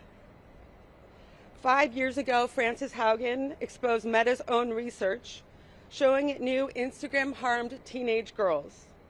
Now Meta's evidence corroborates what whistleblowers told us. And as Attorney General Bonta put it, Meta knows what it is doing is bad for kids, period. And that's what we're going to find out in this court case. And while they were doing this, families were suffering. And Meta was spending more than $13 million on lobbying Congress this year, deployed 86 lobbyists, and poured another $20 million into its own super PAC, all to fight the laws that were meant to keep kids safe and hold these companies accountable. So Meta, thus far, seems to be losing in court. So what it's turning in desperation is to Congress to give them another liability shield before the next generation of technology faces the same reckoning. That's why Zuckerberg's push into AI should alarm all of us. He says technology should empower people, not manipulate them. But why didn't that principle apply to our children? We are tired of these PR stunts and greenwashing. These cases are the only thing that's bringing out the truth through the evidence that's being discovered of what was really going on behind the closed doors of this company. And we will expose more of it through this trial. So We know we need accountability in Oakland, and Oakland can give us accountability and hold them accountable. But it is really Congress that must decide whether accountability ends here or finally begins. And thank you to Attorney General Bonta and every AG who brought this case. Thank you for standing with our children and the truth. We were there in Los Angeles and we didn't go away. We were there in New Mexico and we didn't go away. And we will not go away after Oakland. This is one of many, and we are here for the long haul. Our children should have grown up. Instead, we are left to speak for them. Let theirs be the last childhoods sacrificed to silence and inaction. Thank you. I'd like to present Lori Schott, a fellow survivor parent.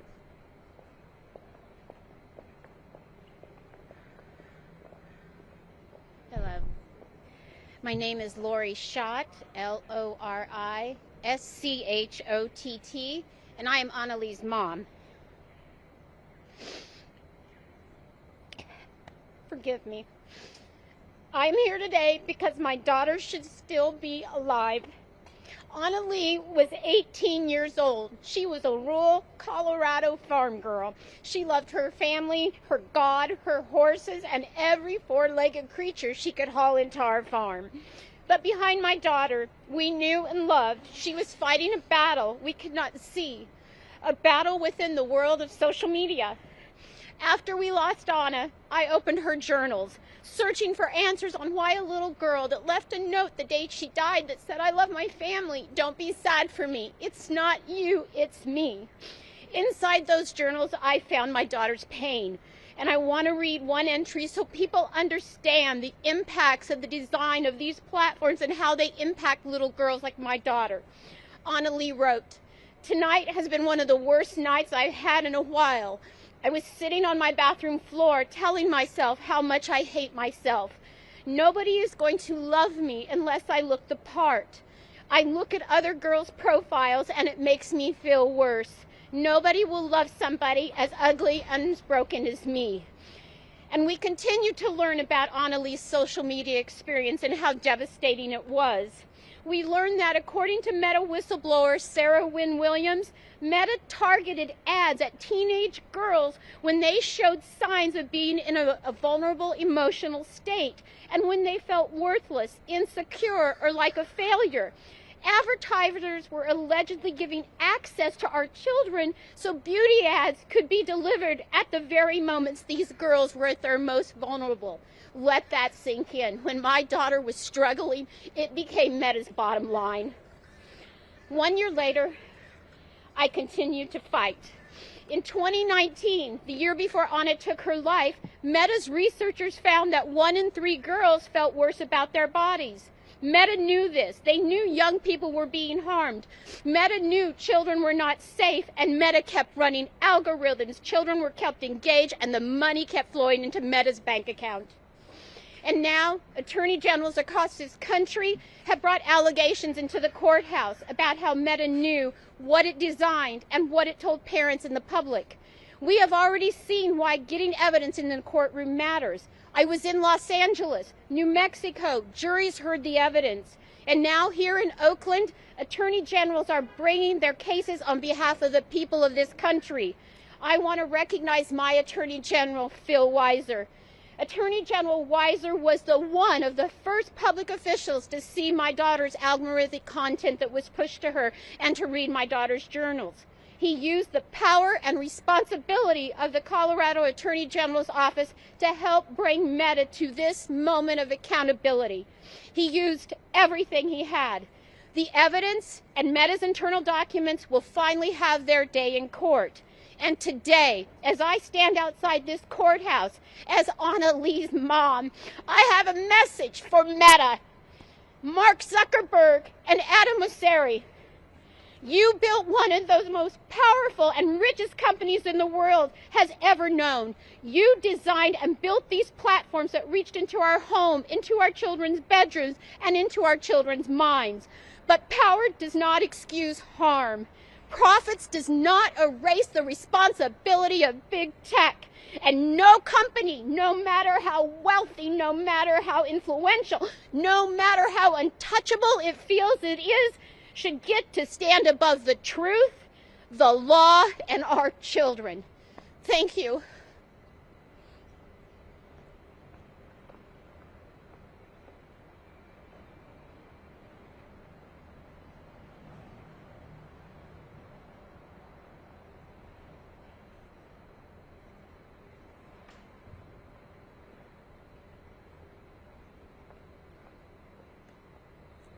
Good morning.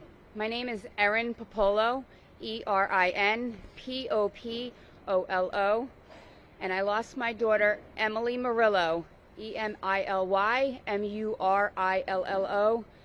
She died by suicide after relentless cyberbullying and harassment. Emmy didn't want to die. She loved her family. She loved her pets. She loved her frogs, her geckos, and our time at the lake house. She loved her life.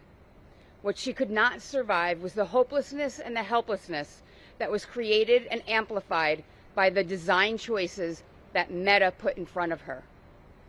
First of all, I would like to thank my Attorney General, Jennifer Davenport, for taking real steps towards justice, not just for my daughter, but for every family in New Jersey and families around the world who have been devastated by preventable harm. When Emmy died, I knew immediately that this was not just kids being mean. It wasn't a mystery. It was a design flaw, a system built to maximize engagement, even when that engagement was cruelty, humiliation, and harm. And now we finally have the evidence to prove what parents have been saying for years. These platforms are not neutral. They are engineered environments, and children are paying the price. And with the introduction of AI, Meta has stumped to the level of using pictures of dead children to advertise their product to grieving parents. Yes, they took a picture of my daughter and me sitting crying in front of a memorial on the ground, and they asked me if I wanted to turn it into a comic strip. So the level of inhumanity that they have created is unprecedented. I want to speak directly to the families standing beside me, to the attorney generals across the country, and to the teams working behind the scenes who refuse to look away. You got us here. Your courage got us here. Your persistence, your refusal to let your children's stories be minimized, that is what is moving the needle. I hold Emmy in my heart every single second of every single day.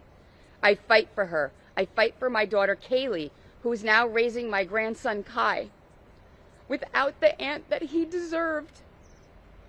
And I fight for every family that has been shattered by Meta, those who choose profits over people. I will not stop, not now, not ever, because our children deserved better. And we are going to make sure that every child who is still here will get it. Thank you.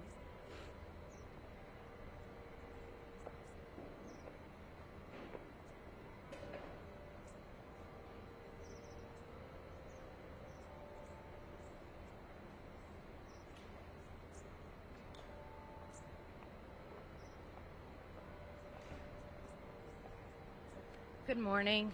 My name is Shannon Heacock, SHANNONHEACOCK. I am here to honor my son Elijah and every child harmed by big tech. But before I tell you my story, would you kindly take out your phones and set an alarm for 20 minutes? On February the 28th, 2025, I was woken up by Elijah's twin sister, Palin, telling me that Eli was hurt. I ran to him.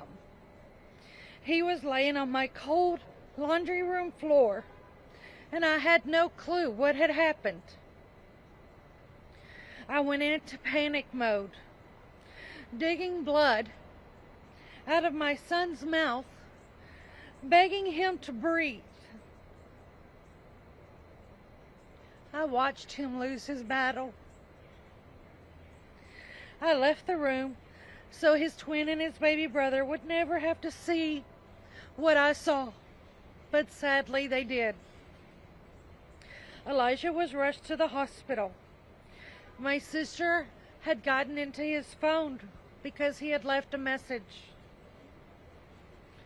The officer beside me was an ex-FBI agent.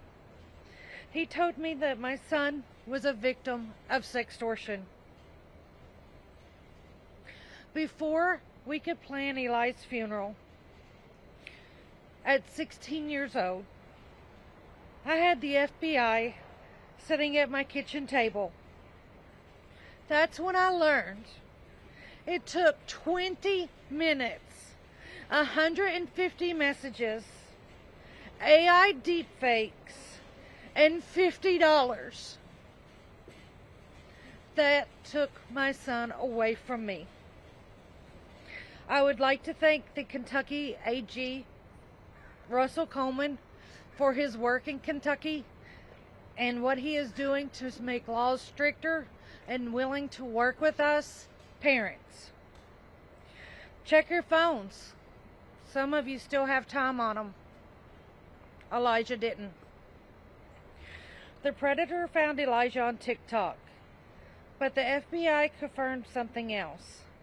Something that keeps me up at night. I don't need anybody else to blame me. I blame myself. That predator followed him onto Instagram and used his following, knew everything about Elijah at school, every single detail. They used this to work through my son's world. The list should have never been accessible for adult strangers. Grieving families have been telling media that for years. I'm new. Elijah and I are just a year and a half into this. A minor's friends list is a map of every child a predator can use to threaten disclose of embarrassing photos. Every family member, every classmate on Instagram. It's also a map predators use to go after kids. And Meta leaves that map wide open for anyone to find. And the most popular social media platforms, Meta, is the worst offender when it comes to this. Serving our children's offline lives to predators, and it connects them to online. This wasn't an accident. My son did not take his life. My son was killed. It's a design choice, a company that builds its platforms to maximize a child's engagement, click after click, at the cost of the child's safety.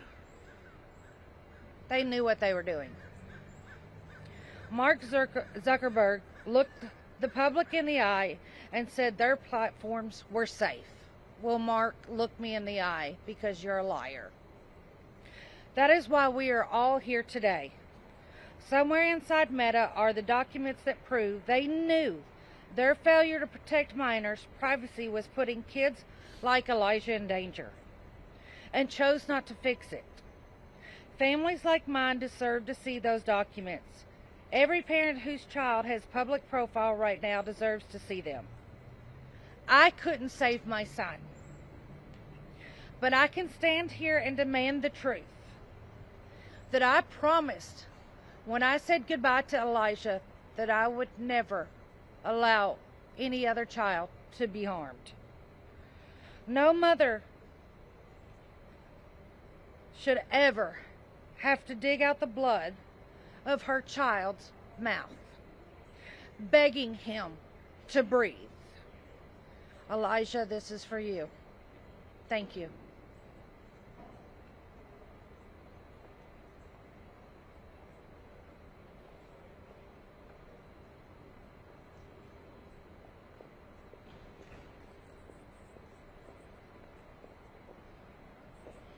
Good morning. My name is Victoria Hinks, VICTORIAHINKS, and this is my husband Paul. And we live in Marin County, and we're here on behalf of our daughter, Alexandra, lovingly known as Owl by all of her friends and family, forever 16, and taken from us too soon by big tech. I first and foremost want to thank AG Bonta for his leadership in holding big tech accountable. He's done great work, and we're grateful that he got us here. I've also worked closely with California's first partner, Jennifer Siebel Newsom, and I want to thank her and Governor Newsom for their hard work in this space. Owl didn't die by accident. She died by design. Meta's own engineers built an algorithm that knew exactly what to show a struggling 16-year-old girl to keep her scrolling, and what that content could do to her. They knew, and they did it anyway. That's why this trial matters. Big tech must be held accountable like any other company that knowingly harms a child. And lastly, let me tell you about our beloved Owl. She was kind, sensitive, and beautiful, absolutely beautiful on the inside and out. She ran cross country. She loved animals, especially our Westie Elsa. She loved anything pink. She was a proud Swiftie and loved Hamilton. When she was 10, for my 50th birthday, she memorized every lyric to the song Alexander Hamilton and sang it to me. I will remember that forever. It's the best gift anyone has ever given me. She once sent Lin-Manuel Miranda a birthday card, and he wrote her back a handwritten note and autographed picture that she cherished and treasured, one of her most prized possessions. She wanted to be a mom and a preschool teacher. And she should have graduated from Redwood High School in Larkspur back in June. And she should be heading off to her freshman year of college now. Instead, she's buried at the Mount Tamalpais Cemetery in San Rafael. And finally, it is time that we take Mark Zuckerberg's name off our San Francisco General Hospital. This man has made decisions that have led to the deaths of so many children. It is criminal. It's like putting a picture of the Marlboro Man on a lung cancer wing. This has to stop. It is criminal. Again, thank you so much to AG Bonta and everyone for being here, and for all of the other survivor parents who give us so much love and support. And thank you again.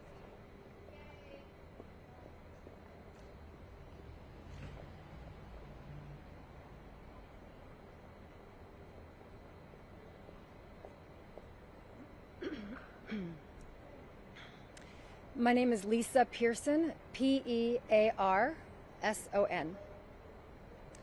I'm an attorney, a mother of 3, and a member of Mothers Against Media Addiction, MAMA.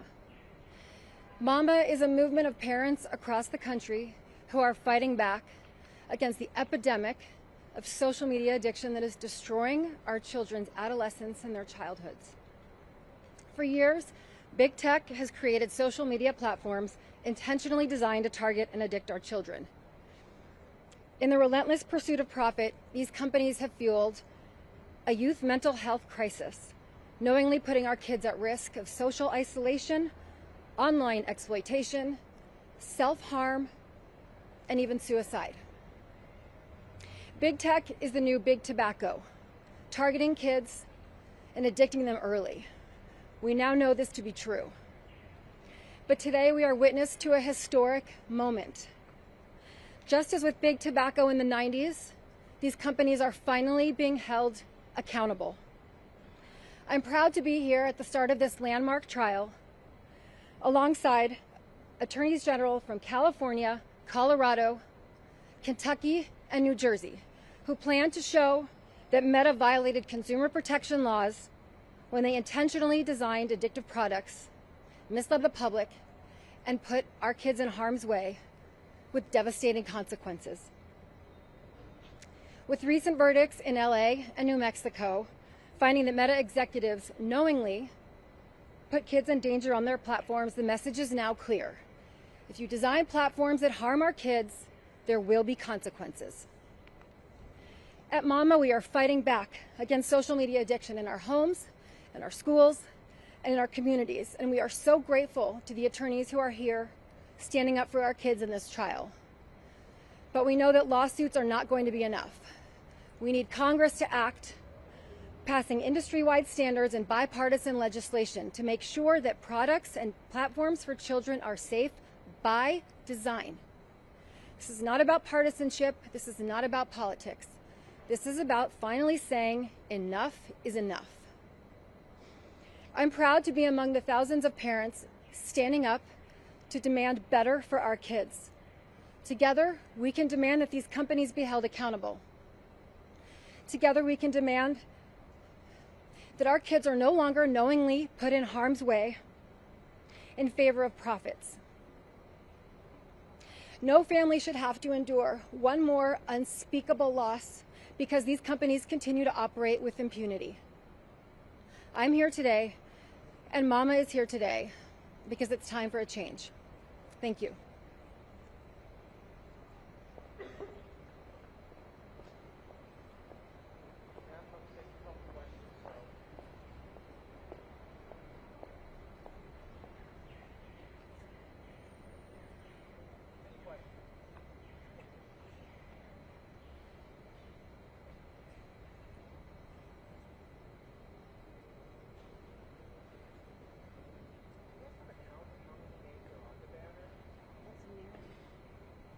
Mary, how many names are on the banner? Do you know?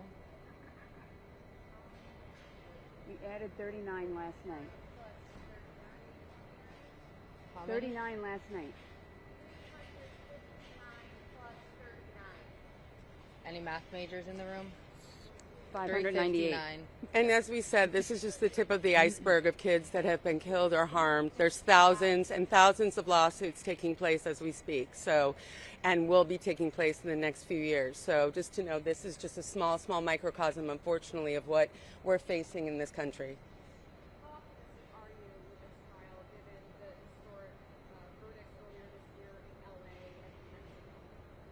Sorry, could you repeat that question, please?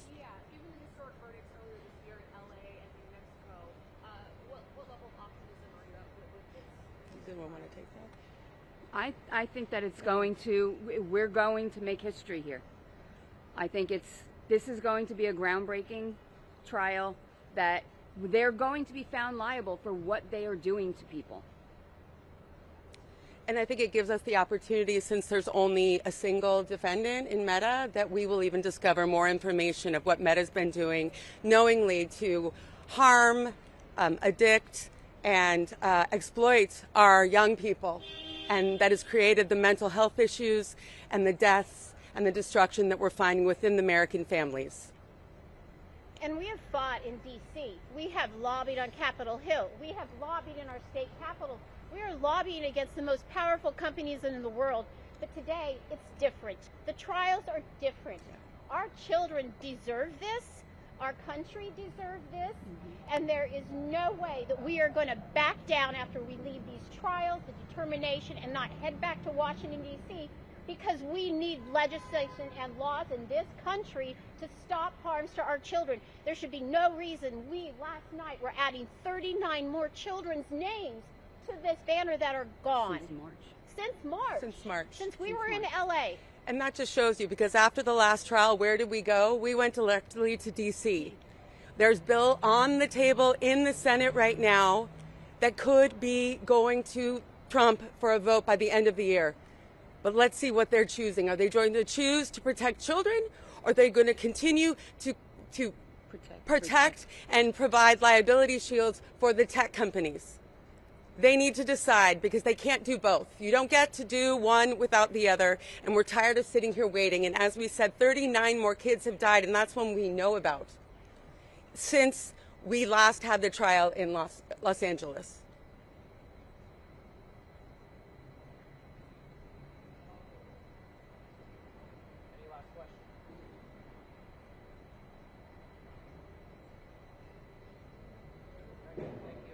Thank you. Thank you for being here. Thank you very much for covering this.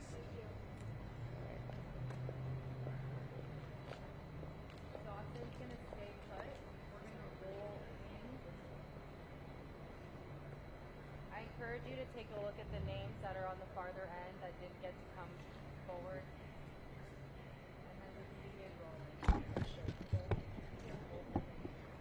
Let's go that way actually, so that those can stay open and folks can take a look down there to that addition.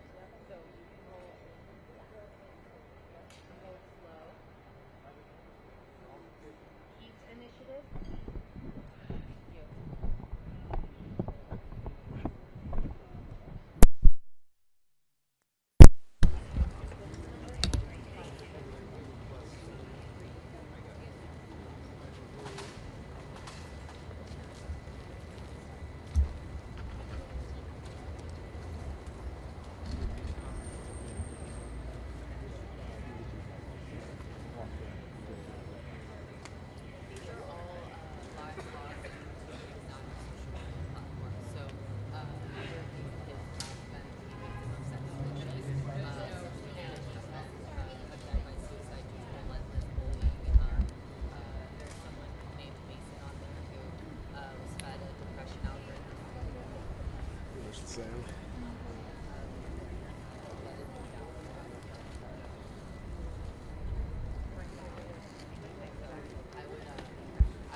Here's Anna, Lori's daughter, Anna Lee right there.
Okay, great.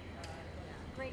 No worries. Okay, so inside the trial has started. We have Sandra Tatiana, she's inside, covering what's happening in there. But outside here, they just had a press conference with parents. They had almost 400 names of children who have died from social media related harm. That's what they had. This could be they committed suicide. This could be that they met with someone on social media that was then a predator. They could have had depression, anxiety, all of these things that they are blaming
daughter's name was she was 18, and that's her mom. You know, she kind of spoke about, you know, finding her, finding out what was kind of going on in her head, that made her make the choice that she did to end her life. She talked about her journal entries, which I think is really interesting because I kind of got a sense of what she was seeing on social media that made her help with that choice. So she talked a lot about feeling bad about herself, you know, seeing other women's bodies and feeling like you're not good enough, or feeling like you're not pretty enough, or feeling like nobody will love you like who you are. And she read a journal entry one of the friends did. So, you know, kind of really trying to put the face name to this issue, and for other people to just kind of understand what this is really doing to kids.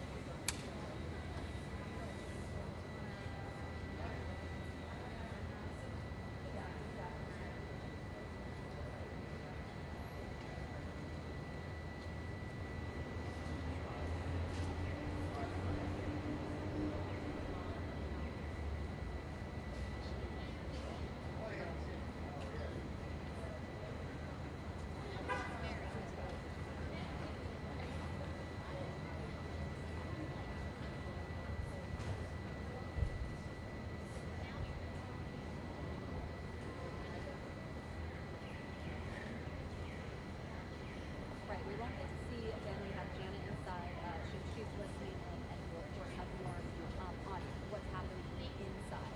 I've kind of been focusing on what parents are saying outside. A lot of them are really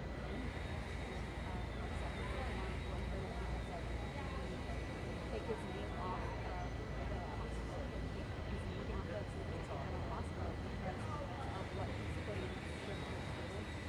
I want to be clear that a lot of these parents are saying it's not about the content, it's not about the content that children are seeing on digital content. It's about the design of the algorithm, and they believe that Zuckerberg and all of the people who those big tech people knew what it was doing, they knew what the platform was doing, and did it anyway to stop it. So that's really heartening of these parents.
going out live. I think I just get to show up at the next location.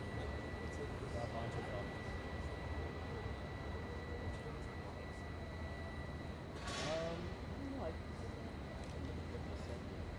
It sounds like it's inside, right? Cars going.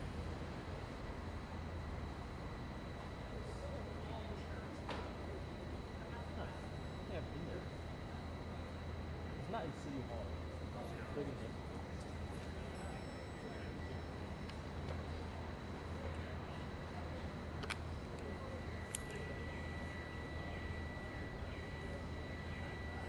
Are you back tomorrow? Yeah. Just hope they can tell us like when something. Waiting around, thinking it might be.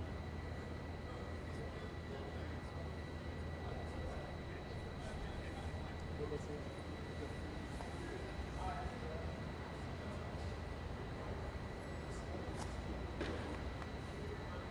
This is super close to me.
About that AP, yeah. I mean, they've been posting the job. Hello. Good. How are you?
pack number 17. I just want to check in if you're getting my audio.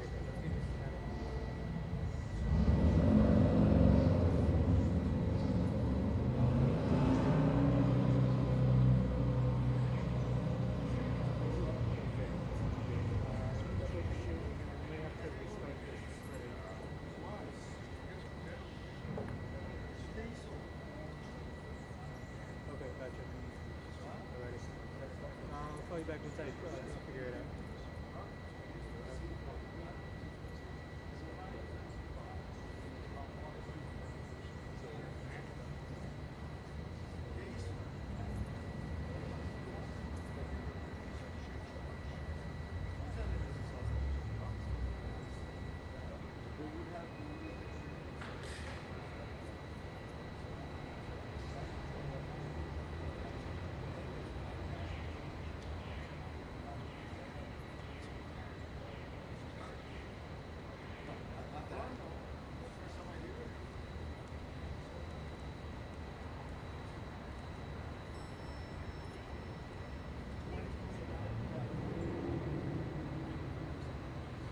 This is back in 17. I just restarted the. Okay, cool. Sounds good. Alright, thank you. Okay. Go back down. State agency. We passed it yesterday.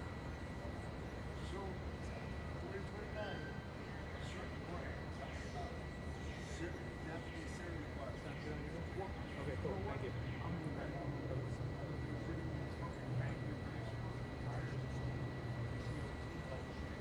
Oh, no, they don't need DOT. They can sell it.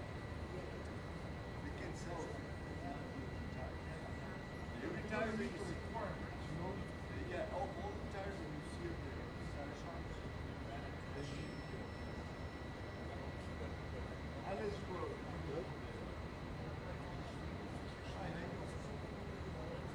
Yeah, sure.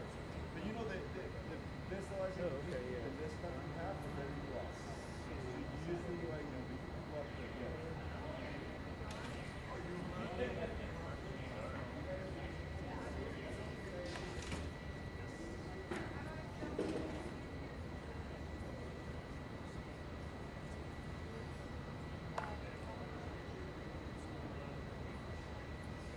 Let me see if I can figure out how to ask it.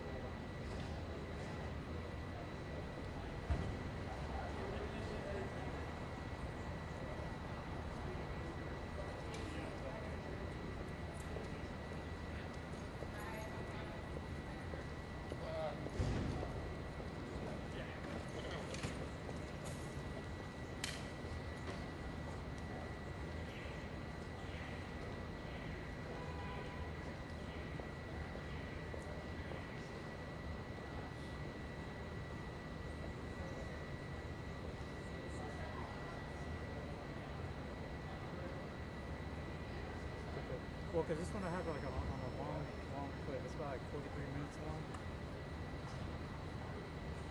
Yeah, it's the same clip. Let me try to.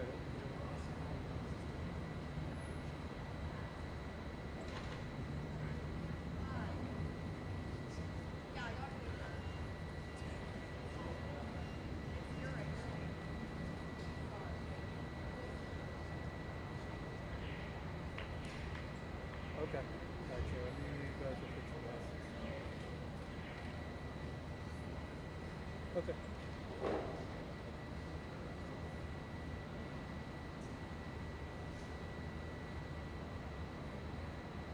Yeah, let me get to 13 minutes and then just play it from there. that one is brand new. I never been to that one. I haven't tried that one. And there's one.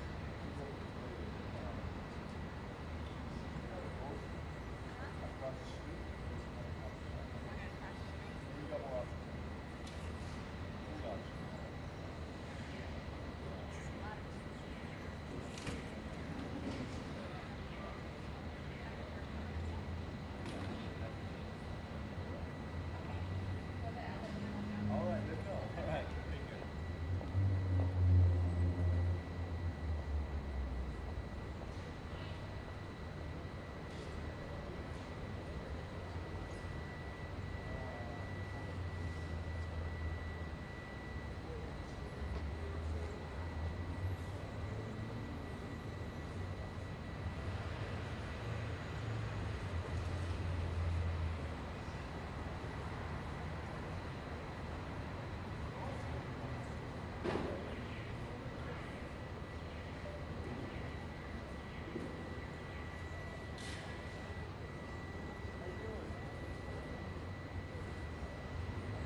of this guy?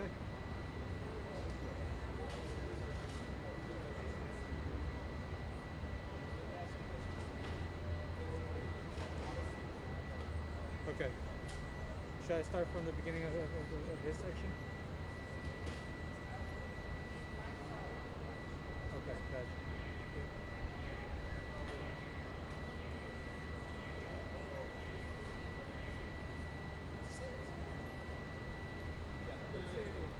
Starting here now. Alright, thank you.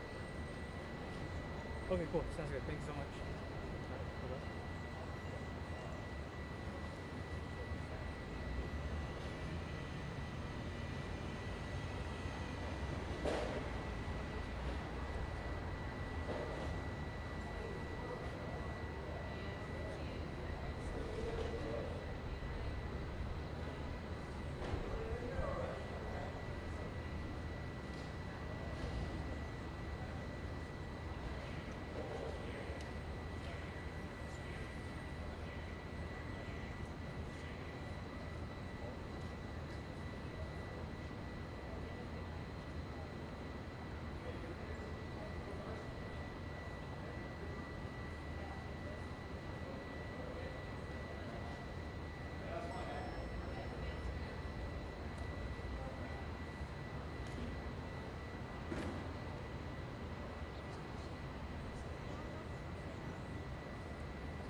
Oh. Oh, hey.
course. Of course. No, you're fine. Thank you. so much. I wish you the best. Thank you.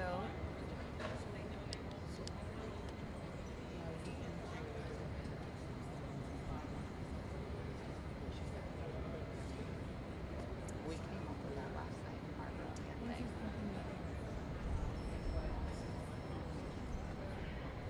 I think that like average people are really realizing it.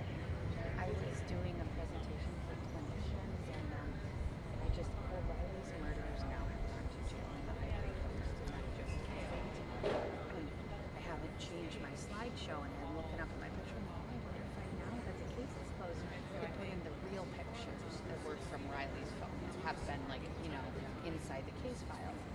And then I say just like out of my own, it's not in my, I guess I can't put those up there because I still got to take down Mark Zuckerberg off the cuff and they all out the state location. So I hope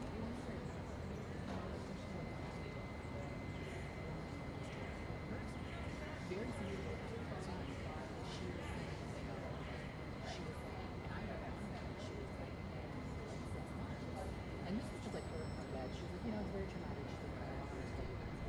She was just like, long with it so much. And eventually, like, I told my text message, so like, I think maybe, I don't know. She's like, it's like, about to this day. She's like, there's no Yep. Yep. Exactly. It's so scary. I work with the National Center for Missing and Exploited Children too, and they just had to tell a 7-year-old big friend his 11-year-old is images as an 11-year-old. I mean, talk about re-traumatizing, sustained trauma, all of it. But I'm so glad that we've had. Thank you. My joy. Thank you. Thank you. Take care.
you know if I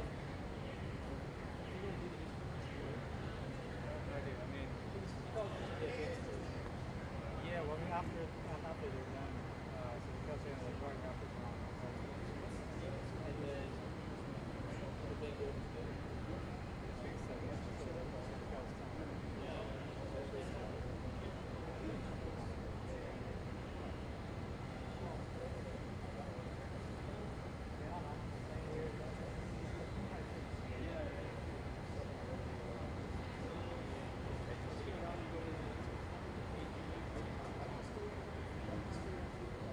So yours isn't down there.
Is it going to give you feedback? No?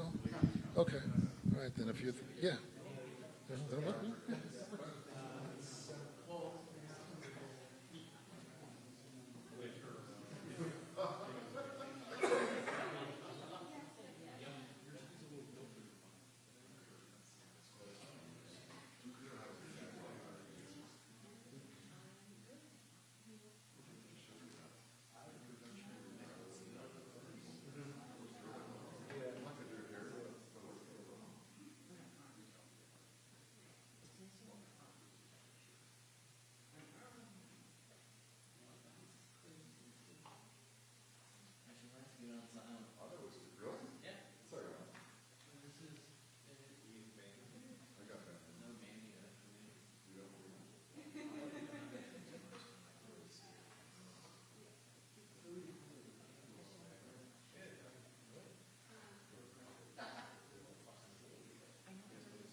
All right, mic check, 1, 2, 3. Mic check, 1, 2, 3. Do you need me to keep talking? Or are we all good? Mic check, 1, 2, 3. Mic check, 1, 2, 3. Fabulous. A little bit more. Okay, are we good? Do you want me to start singing? Do a tap dance? I had a protein bar for lunch, I know. Not very good. Okay, we're good? Thank you.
Good afternoon, everyone. I'm Rob Bonta, California Attorney General. Thank you for being here in Oakland. And I want to, in particular, thank my incredible colleagues, Attorney General from Colorado, Phil Weiser, and the Attorney General from New Jersey, Jennifer Davenport, for being here, for making the trip to be part of this first day of trial. I am grateful that we have an incredible collaborative team.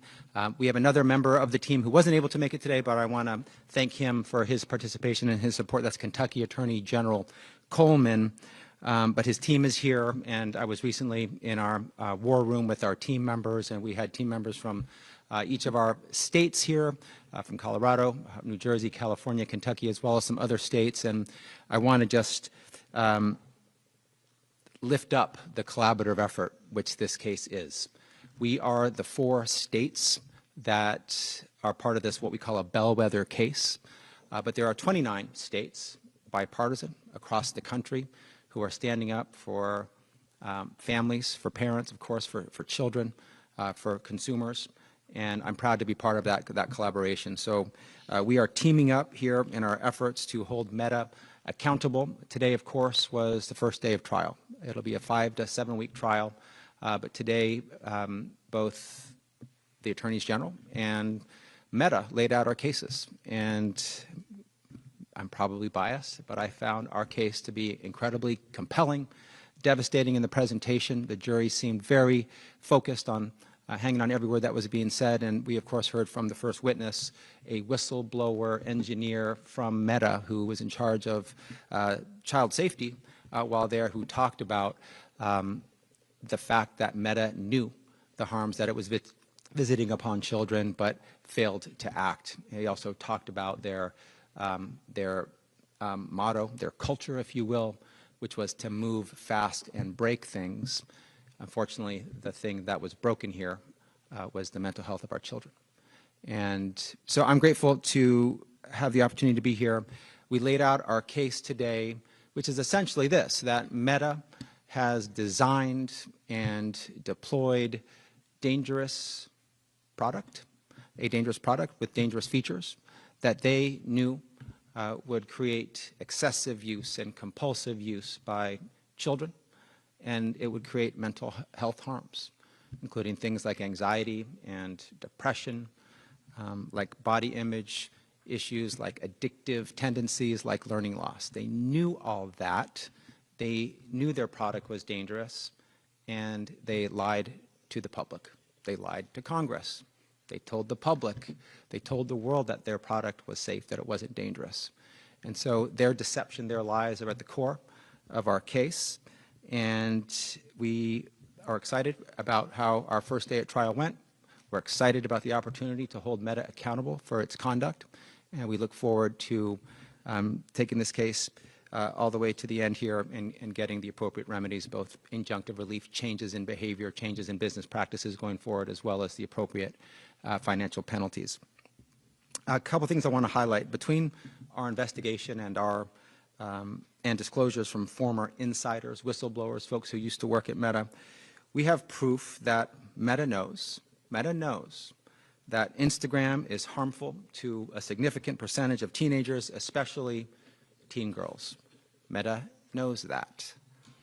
Meta knows that more than 13% of teen girls on Instagram say the platform makes thoughts of suicide and self-injury worse. Meta knows that. They know that 17% say it makes eating issues worse. And 32% say it makes body images worse. Meta knows that. Meta knows that certain key features can push users into harmful content. Meta knows that the like button leads teens to compulsively engage with the platform. Meta knew all of that and more and decided to do more of it, to dig in deeper, to double down on that conduct, on those practices. Mark Zuckerberg, founder, chairman, CEO of Meta, personally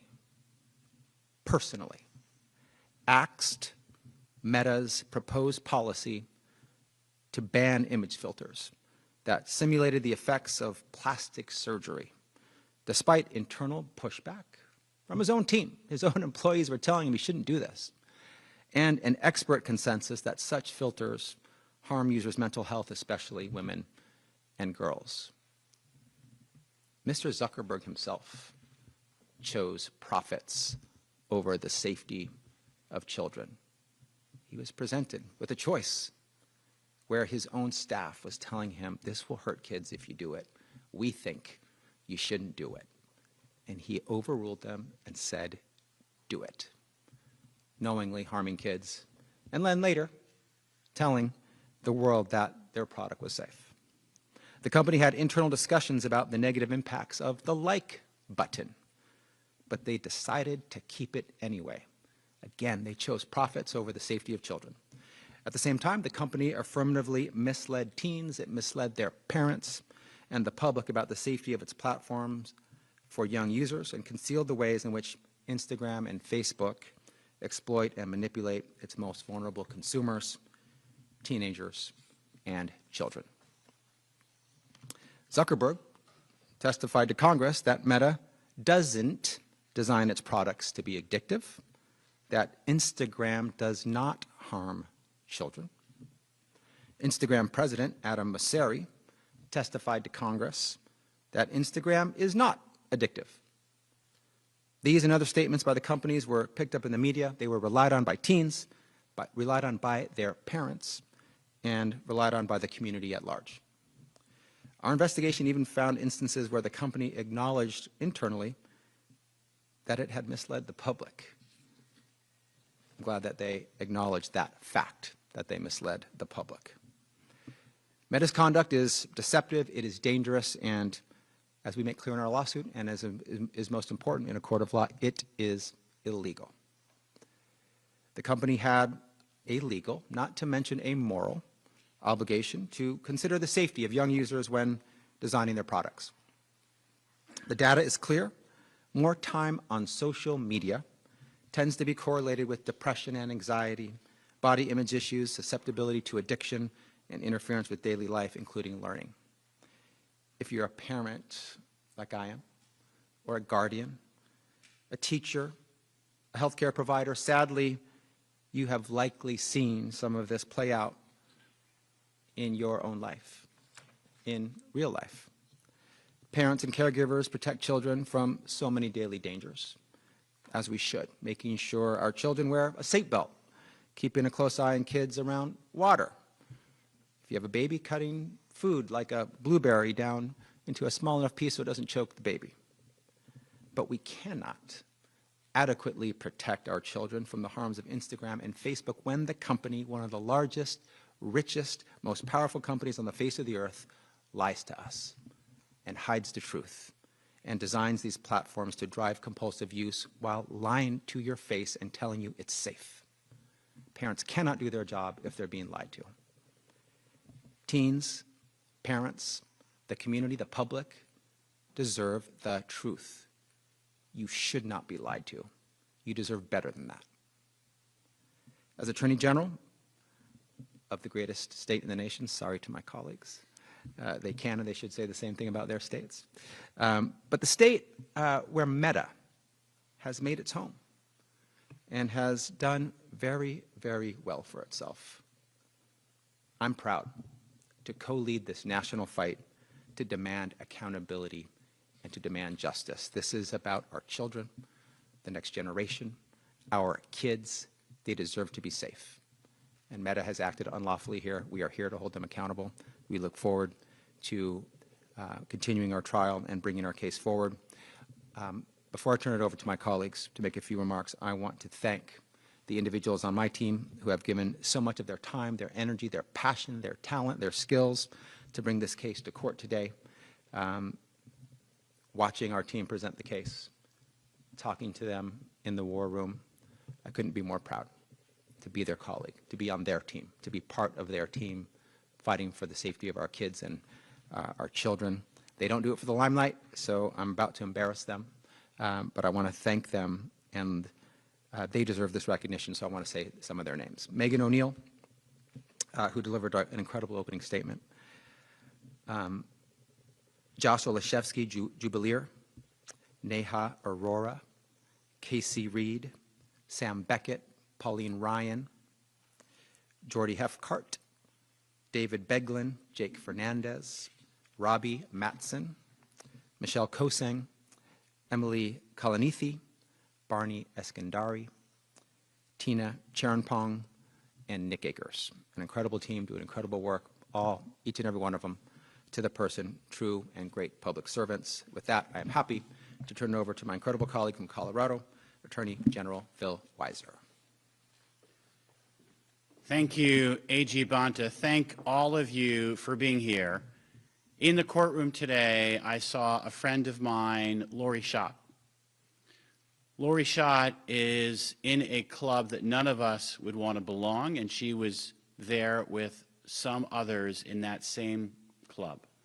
Parents who've lost kids who've died by suicide after sustained exposure and engagement on social media platforms.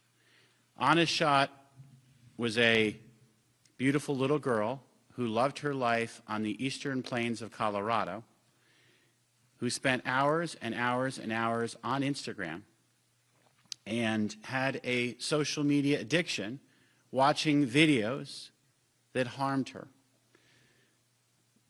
The information that she received included guidance not to talk to her parents about her mental health because her parents would institutionalize her.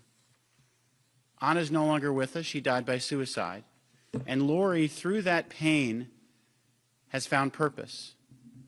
Purpose to stand for other kids and families by calling for accountability of social media platforms that are harming our kids and fueling a youth mental health crisis. There are now a generation of kids who have lost sleep because of notifications and alerts all hours of the night, who performed less well in school because they were distracted and tired, and even kids like Anna, who died by suicide. This social media-fueled youth mental health crisis demands action, and I am proud to be with a coalition of state AGs coast to coast from both political parties in court in the case that will provide meaningful relief and address these harms. The way that Meta has managed Instagram and Facebook has been, as AG Bonta described, deceptive. It's been wrongful and it's been illegal. It has ended lives like Anna's. It has harmed families like Lori's. It has hurt communities. It's prevented kids from thriving and damaged a generation of young people. In the midst of this crisis, the AG community is stepping up. All of us united on a bipartisan basis to take on the goal based on the following observation, that our kids deserve better, that we can do better. We can address this mental health crisis, including by making sure families know the truth about social media, by making sure the types of actions and features that were talked about today are addressed, because our young people's both mental health and physical health has been compromised. We filed this case nearly 3 years ago because we believed Meta was putting profits ahead of our kids' health. We're now presenting the evidence to make this case in a court of law. This is an historic trial that will provide the public an opportunity to learn just how Meta's actions broke state consumer protection law and the Children's Online Privacy Protection Act, known as COPA. The public is going to hear about how Meta profited from our kids' information and engagement on the platform. Meta knew that its business strategy was harming kids and that sustained engagement on this platform correlated and caused worse mental health. They told the public the opposite. When you compare what they knew privately with what they said publicly, It's a stark contrast. The reason that they deceive the public is because to come clean and to take steps to limit kids' access to social media would hurt their bottom line. The company worked to build a customer base recognizing the value of young kids, even those under 13, who they signed up and kept on the platform without the legally required consent of their parents. And those kids were harmed because of that sustained involvement. Meta's approach was to view these young kids as, and I quote here, a valuable and untapped market.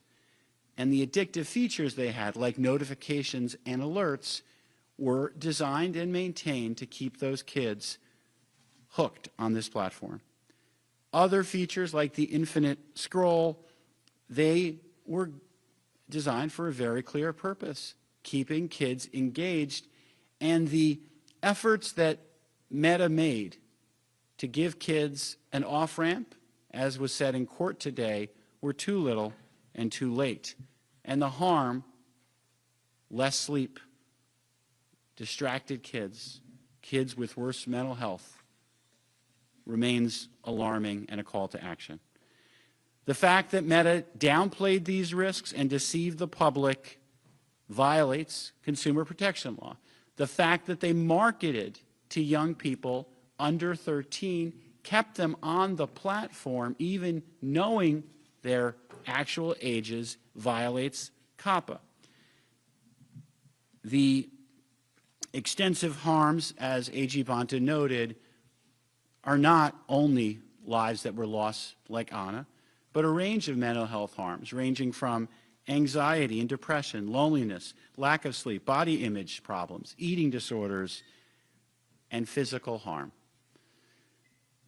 Meta knew this was all happening, and yet they kept young people hooked because for them, less time online was less money in the pockets.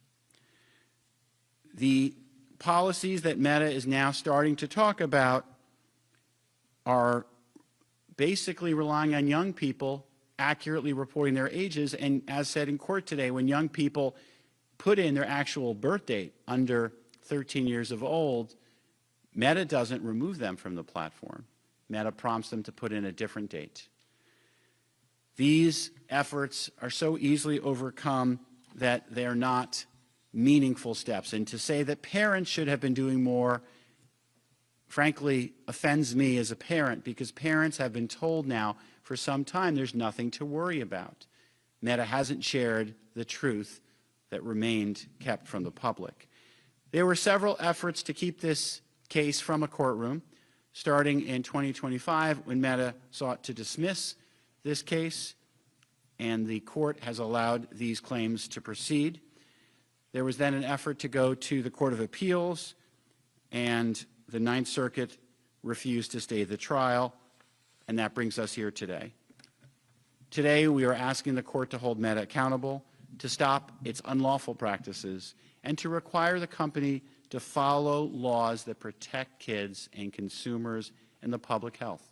Just like a generation ago with big tobacco, Meta, like other social media platforms, has engaged in behavior to maximize its profits while harming the public health. With this trial, we're sending an important message. Powerful technology companies must follow the law, and if they don't, we will hold them to account. I join the thanks and appreciation of AG Bonta of the incredible team that's worked on this case, including a number of lawyers from Colorado who are out here and will be here for the weeks ahead to put on a very complicated case. It's worth noting that the states are not hiring an outside law firm, but it's our lawyers up against some of the highest price legal talent that money can buy, because we believe in our team, because we believe in our case, and we know that we're better together. I now introduce another fabulous part of this team, my colleague and friend, New Jersey Attorney General Jen Davenport. Thank you, General Weiser. As is said, today a landmark trial began, and we're one step closer towards shutting the door on an era in which big tech's engineering schemes harm our kids without consequences. Today, as you've heard, my colleagues and I stood in court representing a bipartisan group of state attorneys general, describing to a judge and a jury the tragic effects of how these online platforms work and how they're designed. And as the mother of two daughters, 12 and 14, I felt sick. I felt sick when I read the effects of Meta's Instagram features on still developing children, including pro-anorexia content and algorithms that, if you view content about self-harm, lead the platform to deliver even more content about self-harm. And beyond that, discussions among executives about how to make all of this even more readily available to children under 13. I'm disgusted, I'm angry, we all should be angry. As parents and as trusted adults, we decide whether a social media platform is appropriate for our kids. But we can only do that well and appropriately when we have truth and facts, not deceptive advertising or lies about safety. A $1 trillion tech company like Meta is risking our kids' mental health and physical safety. Our data and our children's data are being fed into their addictive algorithms to help further increase their profits. And they've lied to us about the safety of their platforms, including how they exploit the vulnerabilities of young children and teens. Nothing is more important than our kids' well-being. And there's no world in which our kids' well-being should be sacrificed or exploited to help reap ever greater profits for big tech. New Jersey has been so proud to co-lead this nearly nationwide effort for more than 5 years. So proud to work alongside our colleagues in California, Colorado, and Kentucky in litigating this case. Our coalition of states understands the need to address the harm companies like Meta are causing our children. And today builds on years of hard work on investigation by dedicated public servants, not only on our team, but across the country. From New Jersey, I want to recognize the entire team and specifically mention Kosh Chan, Tom Hwin, Brian McDonough, Verna Pratazé, Mandy Wong, Patrick Masal, and Eva Zovko, along with many others. The opening of trial today sends a necessary message to companies that would treat our kids as nothing more than data to be monetized. We won't let this happen. Change your ways or face legal accountability for your actions. As public servants, we all stand up every single day to protect public safety. And in New Jersey, we will always protect the safety of our kids. I'll now turn it back to AG Bonta. Well, thank you once again. Very proud and pleased to be part of this incredible team bringing this landmark case. We're happy to answer any questions. I do want to say there might be some questions about California news of the day or other things that are off topic. I will make myself available for Politize if there are any of those questions. Let's try to keep these questions you're about to ask on topic about this case and this trial. With that, we're happy to answer your questions. Yeah. What's your understanding of the practical and financial effects on Meta of potentially owing tens of billions of dollars in penalties for there are a number of services that aren't directly being challenged here, like WhatsApp, or that aren't directly related on Instagram and the Meta, Facebook Meta platform. Well, if you're asking about the remedies that we're seeking and what kind of impact that might have, let me tell you about what those might be. We're definitely, as we talked about today in trial in our case, looking to for some what we call injunctive relief, business practices being changed in the future, one of which is stop lying, stop deceiving the public, but also we are looking for some changes in those underlying features, product features that lead to the obsessive, excessive, compulsive behaviors that Meta knew about and designed their products to create. Things like autoplay and infinite scroll and likes and beeps and alerts and algorithmic feed, and others. So we're looking for some changes in business practices. And of course, along with our case, should we be successful, and we believe we will, there is the possibility for financial payment by Meta for civil penalties, for disgorgement, for restitution. This is not a case about damages. And the judge will decide what that is. And we leave it to the judge in her best discretion to determine an appropriate financial penalty, disgorgement, and restitution. Anything to add? I would just add that it's really important as part of accountability to have meaningful and effective remedies, and in this case, that includes serious civil penalties as well.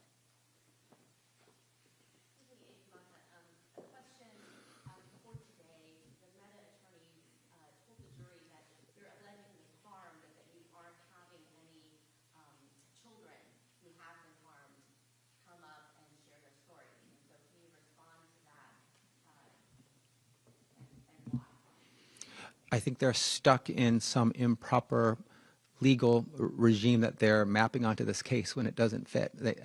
They seem to be tort attorneys thinking this is a tort case. This is a case about deception at its core, lying. This is an unfair competition law case in California about having a practice that was knowingly dangerous and doubling down on it and lying to the public. So their point is literally irrelevant. I know they want to talk about that. They're just missing the mark. So we do not plan, it's true that we're not planning to bring parents or children to testify in this case to talk about the specific harm. We will see Meta's own internal studies that show that they knew the fact that their products created mental health harm on children. So it seems like a little bit of a lawyer's technicality trick to suggest that even though Meta admits that their product creates harm, visits harm on children, creates anxiety, creates depression, creates body image challenges, creates addictive tendencies, creates learning loss, that because a kid doesn't take the stand and say that, it's not true. They know it's true. It's not disputed. It's indisputable.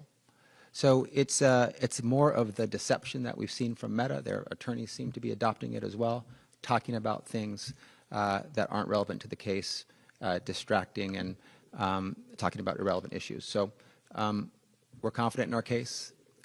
We have set forth in our opening all of the elements of a very strong, compelling case that meets all the legal requirements. We look forward to continuing to have our witnesses testify.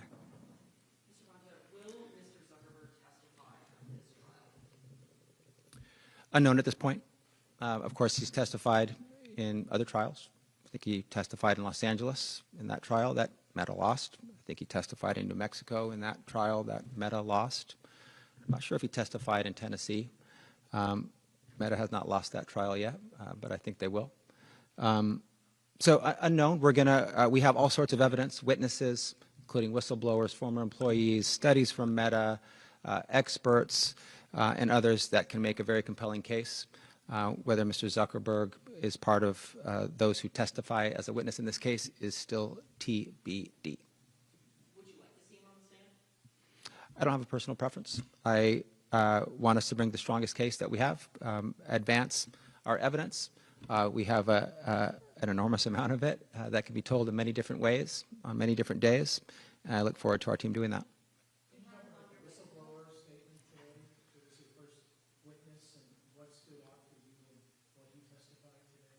Mr. Behar, yes, I think he stood out in many ways. He'll be our first witness tomorrow as well. He's not done with his testimony, but I thought he covered a lot of bases in his testimony. One, he's a whistleblower. He worked for Meta at the highest levels. He met with Mr. Zuckerberg over 100 times in his own testimony. He has a very compelling story. Someone who grew up in Mexico, taught himself how to code, got this incredible scholarship and opportunity to go study and contribute to the innovative economy.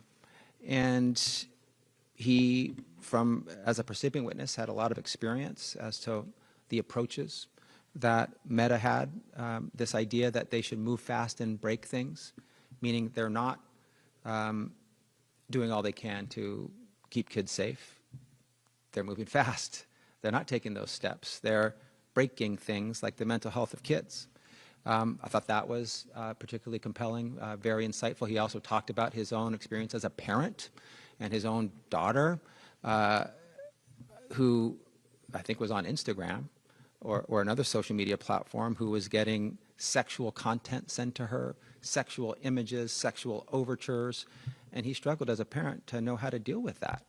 And he also knew that those in charge, if she was looking at Instagram, and if I'm recalling that correctly, were not doing enough to protect his own daughter. He was linking the dots as both a victim and someone who had percipient knowledge of the lack of action that was being taken by Meta to keep his own daughter safe. So, you know, as a non-retained expert, if you will, as a parent, as someone with inside knowledge about how Meta operated, or, you know, in terms of addressing the mental health harms to kids, not operating and not acting, I thought he was incredibly compelling, and it was a great way to start the case.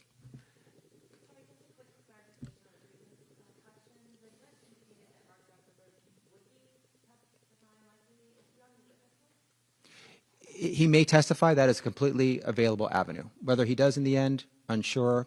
I think the defense counsel, Meta's counsel, said he was going to testify in their opening statements. The judge may have as well. It's a 5 to 7 week trial. We're not sure, but it is what's going to happen. But it's very possible that he will testify. It's also possible he won't. It's possible. Look, we got a great trial team. We discuss strategy, witness order, what we want to focus on, what we want to respond to, what motions we're going to bring, often in real time each day. Whether and when and if Mr. Zuckerberg testifies will be part of those discussions.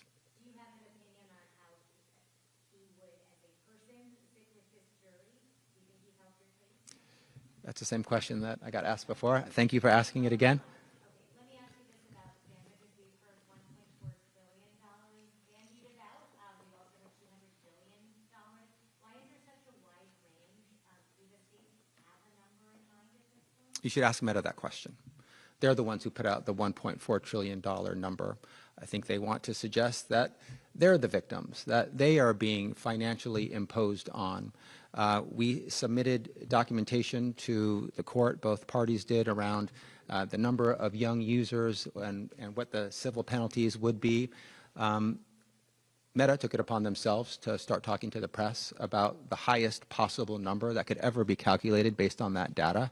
That's not something that we asked for. That's not something we're seeking.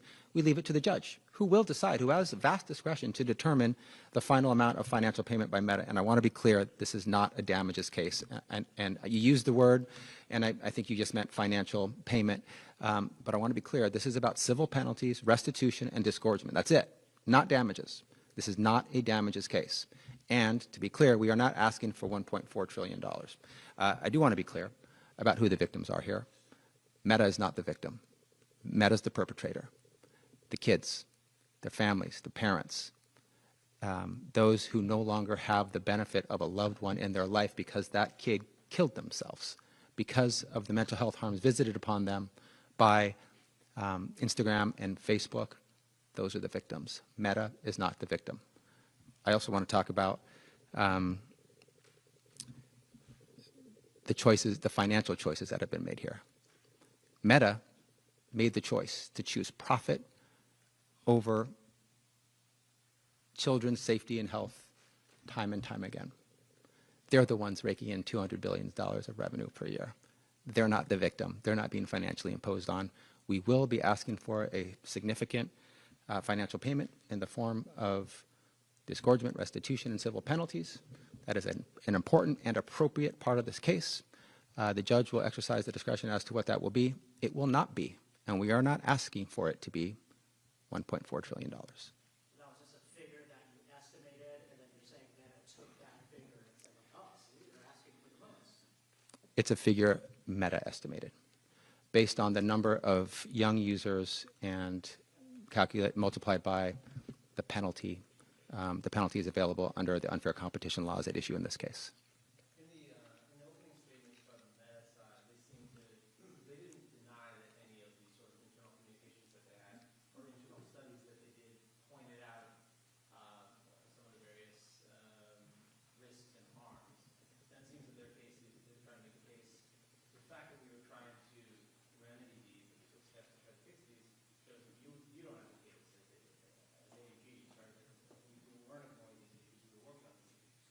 And it's a work in progress. How do you respond to that? I think a work in progress is the best you can call these, what we've described, I think, accurately as tissue paper protocols or actions. This idea that, you know, you have some tool that they want to point to that they say is a work in progress that a kid with the swipe of a finger can bypass. I think that's all you really need to know about what they were saying. That's the, you know, they are framing it in the light most favorable to them, and the best they can say is that it's a work in progress. And you know, one of the first two things that they said was, you know, they said that teens have a problem managing their time. They were trying to lay this on the teens, and you know, don't mind the fact that they were literally studying young people's brains to see how they operate, knowing that they react to rewards and affirmation, designing their products to hook them because their brains work like that. And then they're saying, you know, sometimes kids just, they can't manage their time. Maybe they're on social media. That's your best argument. They also said that, you know, sometimes those younger than 13, they lie about their age. So Meta, one of the most sophisticated, most powerful, wealthiest businesses on the face of the earth, is getting outsmarted by 11 and 12-year-olds and can't figure out that they're on their platform and deplatform them. Why? They want them on their platform. They said that 10, 11, and 12-year-olds are special. They say the young ones are the best ones. They want to maximize teen time spent. That's what they want. So they turn a blind eye to all of the 11, 12-year-olds that are on their platform. They pretend they can't do anything about it, and then they blame them for not managing their time. I mean, the gall to come in and blame the kids, the victims, who they are harming, as the ones responsible, I think they got off on a pretty slow foot today. Just my humble opinion. Anything you want to add? Yeah, I want to add 2 points. First, as was said, their responses were too little and too late. And second, look how little impact their measures had. Their measures have not decreased the engagement, the amount of time, the nature of the addiction. And the fact that these measures are tissue paper measures or half measures is all you need to know. And the one thing I'll add to that, as you heard from the witness today, Mr. Bayar, and you'll hear more, is what are they measuring? Pay attention to that. What are they measuring? How do they define it? And is it really a measure in order to hurt folks? Is it a measure to make sure that they're increasing their profits? Can I just ask all three of you what you see as being the most important feature of Meta's business that needs to change? Is it getting kids under 13 off the platform? Is it infinite scroll? Beyond the money, what is the most important priority for each of you to see the company change its practices? There are 3, and I'm not sure I can choose. First, stop the deception. They know the truth. Tell the truth. We have a youth mental health crisis that is fueled by extensive social media engagement that includes dangerous content. They've downplayed this harm. They need to come clean. Number 2, they're deliberately keeping people addicted. These notifications and alerts during the school day, all hours of the night, is wrong. It's harming our kids. We need to do better for our kids. And third, we need young kids, those special 10, 11, and 12-year-olds, not to be engaged on this platform without their parents' consent or knowledge. So I don't know I can choose between those 3 goals, but those are my top 3. I echo that. And I think what's really, if you think about, allow people to make choices based on information that is true. And it goes to that first point, right? We just like we have with the jury, right? Juries are amazing because they think about the issues and they're able to take that information and make a decision. That's what we want to have here for parents and for trusted adults. Make decisions based on facts and not lies and deception. It's a tough question because everything that we've advanced here is very important. But I would first say stop lying, stop misrepresenting, stop deceiving the public. That's top of mind. For goodness sake, please comply with the federal law that is clear around our youngest children. Stop collecting and using the data of 11 and 12-year-olds. Stop targeting them. Stop pretending that you're not targeting them. Stop pretending that they're not on your platform. Don't let them on your platform ever, and stop collecting their data. And then, there's a whole constellation of features that they've designed to take advantage of the vulnerable young brain, to maximize frequency and duration abuse on the platform, to make kids continue to always want to come back. The ephemeral content, the disappearing content, like Instagram stories, the auto scroll, the autoplay and the infinite scroll, where you can, start at one time and look up, and it's 3 hours later. It does that by design. That's not the individual that's responsible for that. It is being used exactly the way it's supposed to be. So between all the features, it's hard to pick. But the lying and the deceiving has to stop, and the taking advantage of kids' brains and then lying about it in a way that's so dangerous needs to stop as well. Because Meta's rivals aren't involved in this case, how are you planning on advocating for these design changes? The New Mexico judge was saying they couldn't necessarily do that. It would be unfair for the rivals in that state, that Meta-specific case. Let me be clear that this is an industry-wide problem. This idea of designing and deploying dangerous features, some of these they're not unique. TikTok uses a lot of the same ones in different variations. We have a lawsuit now against TikTok. So just to be clear, I think over 40 states across the country already have pending lawsuits now against TikTok. Meta is in trial now. So they're first in time in terms of going to trial, but TikTok will have its day in court as well. I'll speak for myself. I'm also concerned about YouTube, as well as Snap. And so Meta has, as part of their self-victimization, or their, calling themselves the victim, has also said, they're picking on us. I guess we're the bullies now and they're the victim after harming all these kids for so long. But we are interested in an industry-wide solution. So many of the things that we're asking of Meta, we would likely ask with respect to TikTok. And we're hoping for some industry-wide solutions. You guys want to add anything? If we had a functioning United States Congress, they would be passing legislation that would be industry-wide protecting kids. But Congress is not functioning. A bipartisan coalition of AGs are functioning. We are committed to what AG Bonta said, industry-wide relief across the companies he named that protect kids. It will not be an acceptable outcome if we, as I believe we will, prevail and have a meaningful set of remedies imposed on Meta, but TikTok is free to do what we just went into court to stop Meta from doing. Just take that obvious example. So I agree with the premise of your question. This is not only Meta, but it is Meta. We're addressing Meta now. We're committed to addressing this issue across the industry, and maybe someday Congress will be functional enough to pass a federal law to do the same. Any other questions?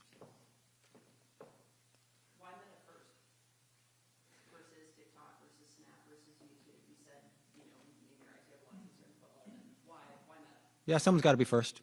We started our investigation back in 2023. I think TikTok not far behind. So honestly, it's random. There's nothing specifically about Meta. There was some important information about Meta that was coming to light. The whistleblowers like Frances Haugen and others testifying in Congress. I'll have to go look back about how we got to this space. But we are, I guess, indifferent to who goes first, who goes last. Ideally, they'd all go at the same time, but that's not possible. In an ideal world, they would all commit to the same reforms and changes to all help kids and keep them safe. But we can't wish that into existence. We got what we got. We have a system where you go to trial against one defendant, and then you go to trial against another defendant, and then you go to trial against another defendant. And Meta's the first defendant we're going to trial against. Your office is unable to get some of the changes you might be looking for in this trial. If you're not able to get them through the legal system through this trial, are you going to try to do it through regulation if, say, California social media restrictions bill, AB 1709 passes? Look, policymakers are seeing the same things we're seeing as attorneys general. And some, not Congress, but some, like the California State Legislature, are acting. I've acted along with them. I've sponsored bills. I've supported bills. Age-appropriate design code, the addictive feeds law, the warning label bill. I've been directly involved in all those. Those are appropriate steps to be taken simultaneously with the steps that we're taking. It's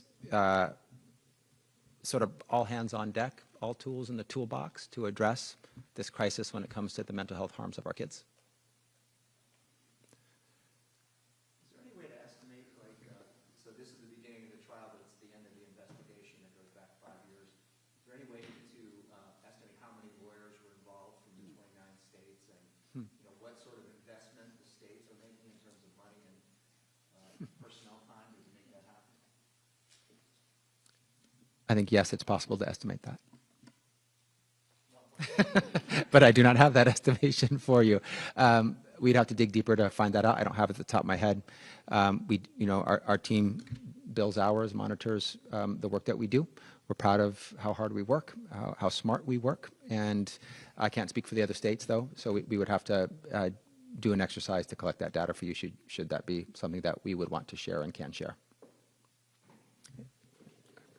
Yeah, I don't have the data for you either, but I'll say, when you're working on these issues, our teams are all working on many, to your point before, many issues like this, right? And it informs how you then can go about protecting the public safety in your states and what it is that you look for in other cases, or what it looks like when you are the regulator and in the enforcement capacity that we have across all of our states. So these dedicated teams that are here doing this trial and have been working on this investigation, one of many things that are happening through the course of their careers, through the course of our public service, and it all really just helps to build on how we can keep more kids safe and keep our public safe.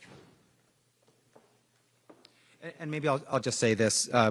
There's a number that I don't know what it is about, how many lawyers and team members have worked on this case. Whatever that number is, it's worth it, because what we're doing to protect our kids is priceless.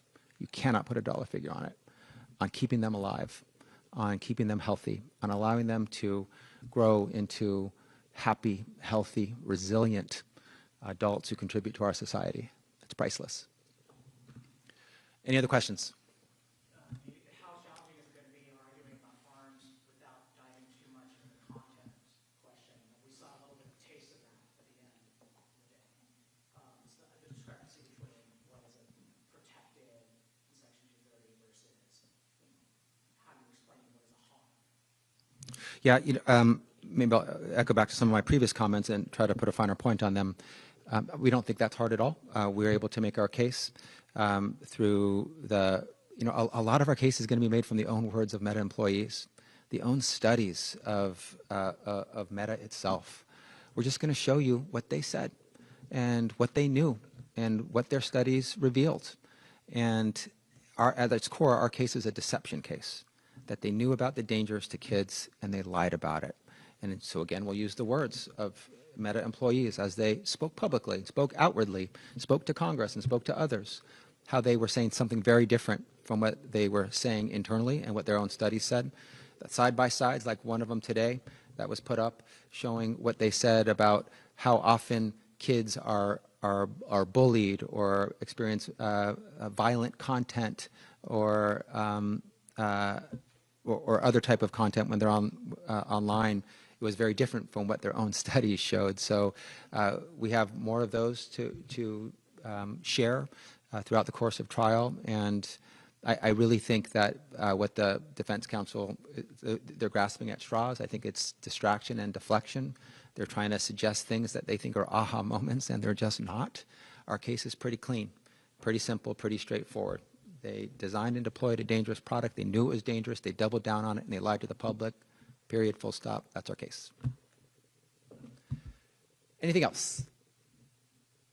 The defense mentioned that the industry has a problem in self-restricting teenagers, typically minor than 13 years old, and they say we share responsibility with the app stores, App Store or Google Play Store. Is there any objective to make them accountable as well? We're focused on Meta in this case. We're not focused on app stores. So I think that's another distraction, a deflection. It's don't look at us, even though when a kid tells us they're less than 13, we don't even allow them to complete submit that submission to us.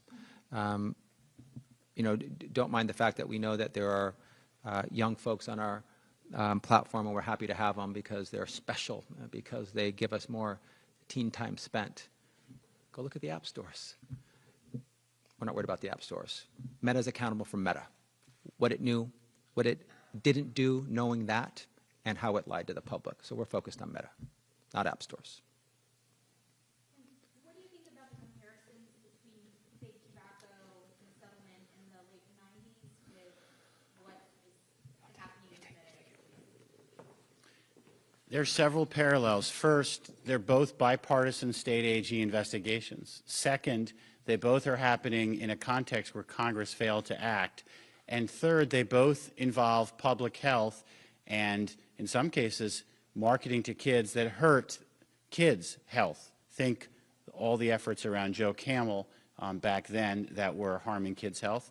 Here, we know that kids are being marketed to specially, and it's hurting their health. So there are a number of similarities. There are obviously differences as well, but I do think the way the state AGs as a bipartisan coalition are filling a breach that has been left by Congress to protect our kids is a through line in both cases.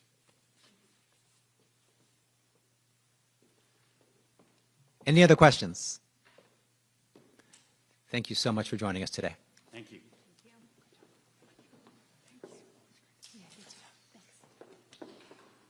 Thanks.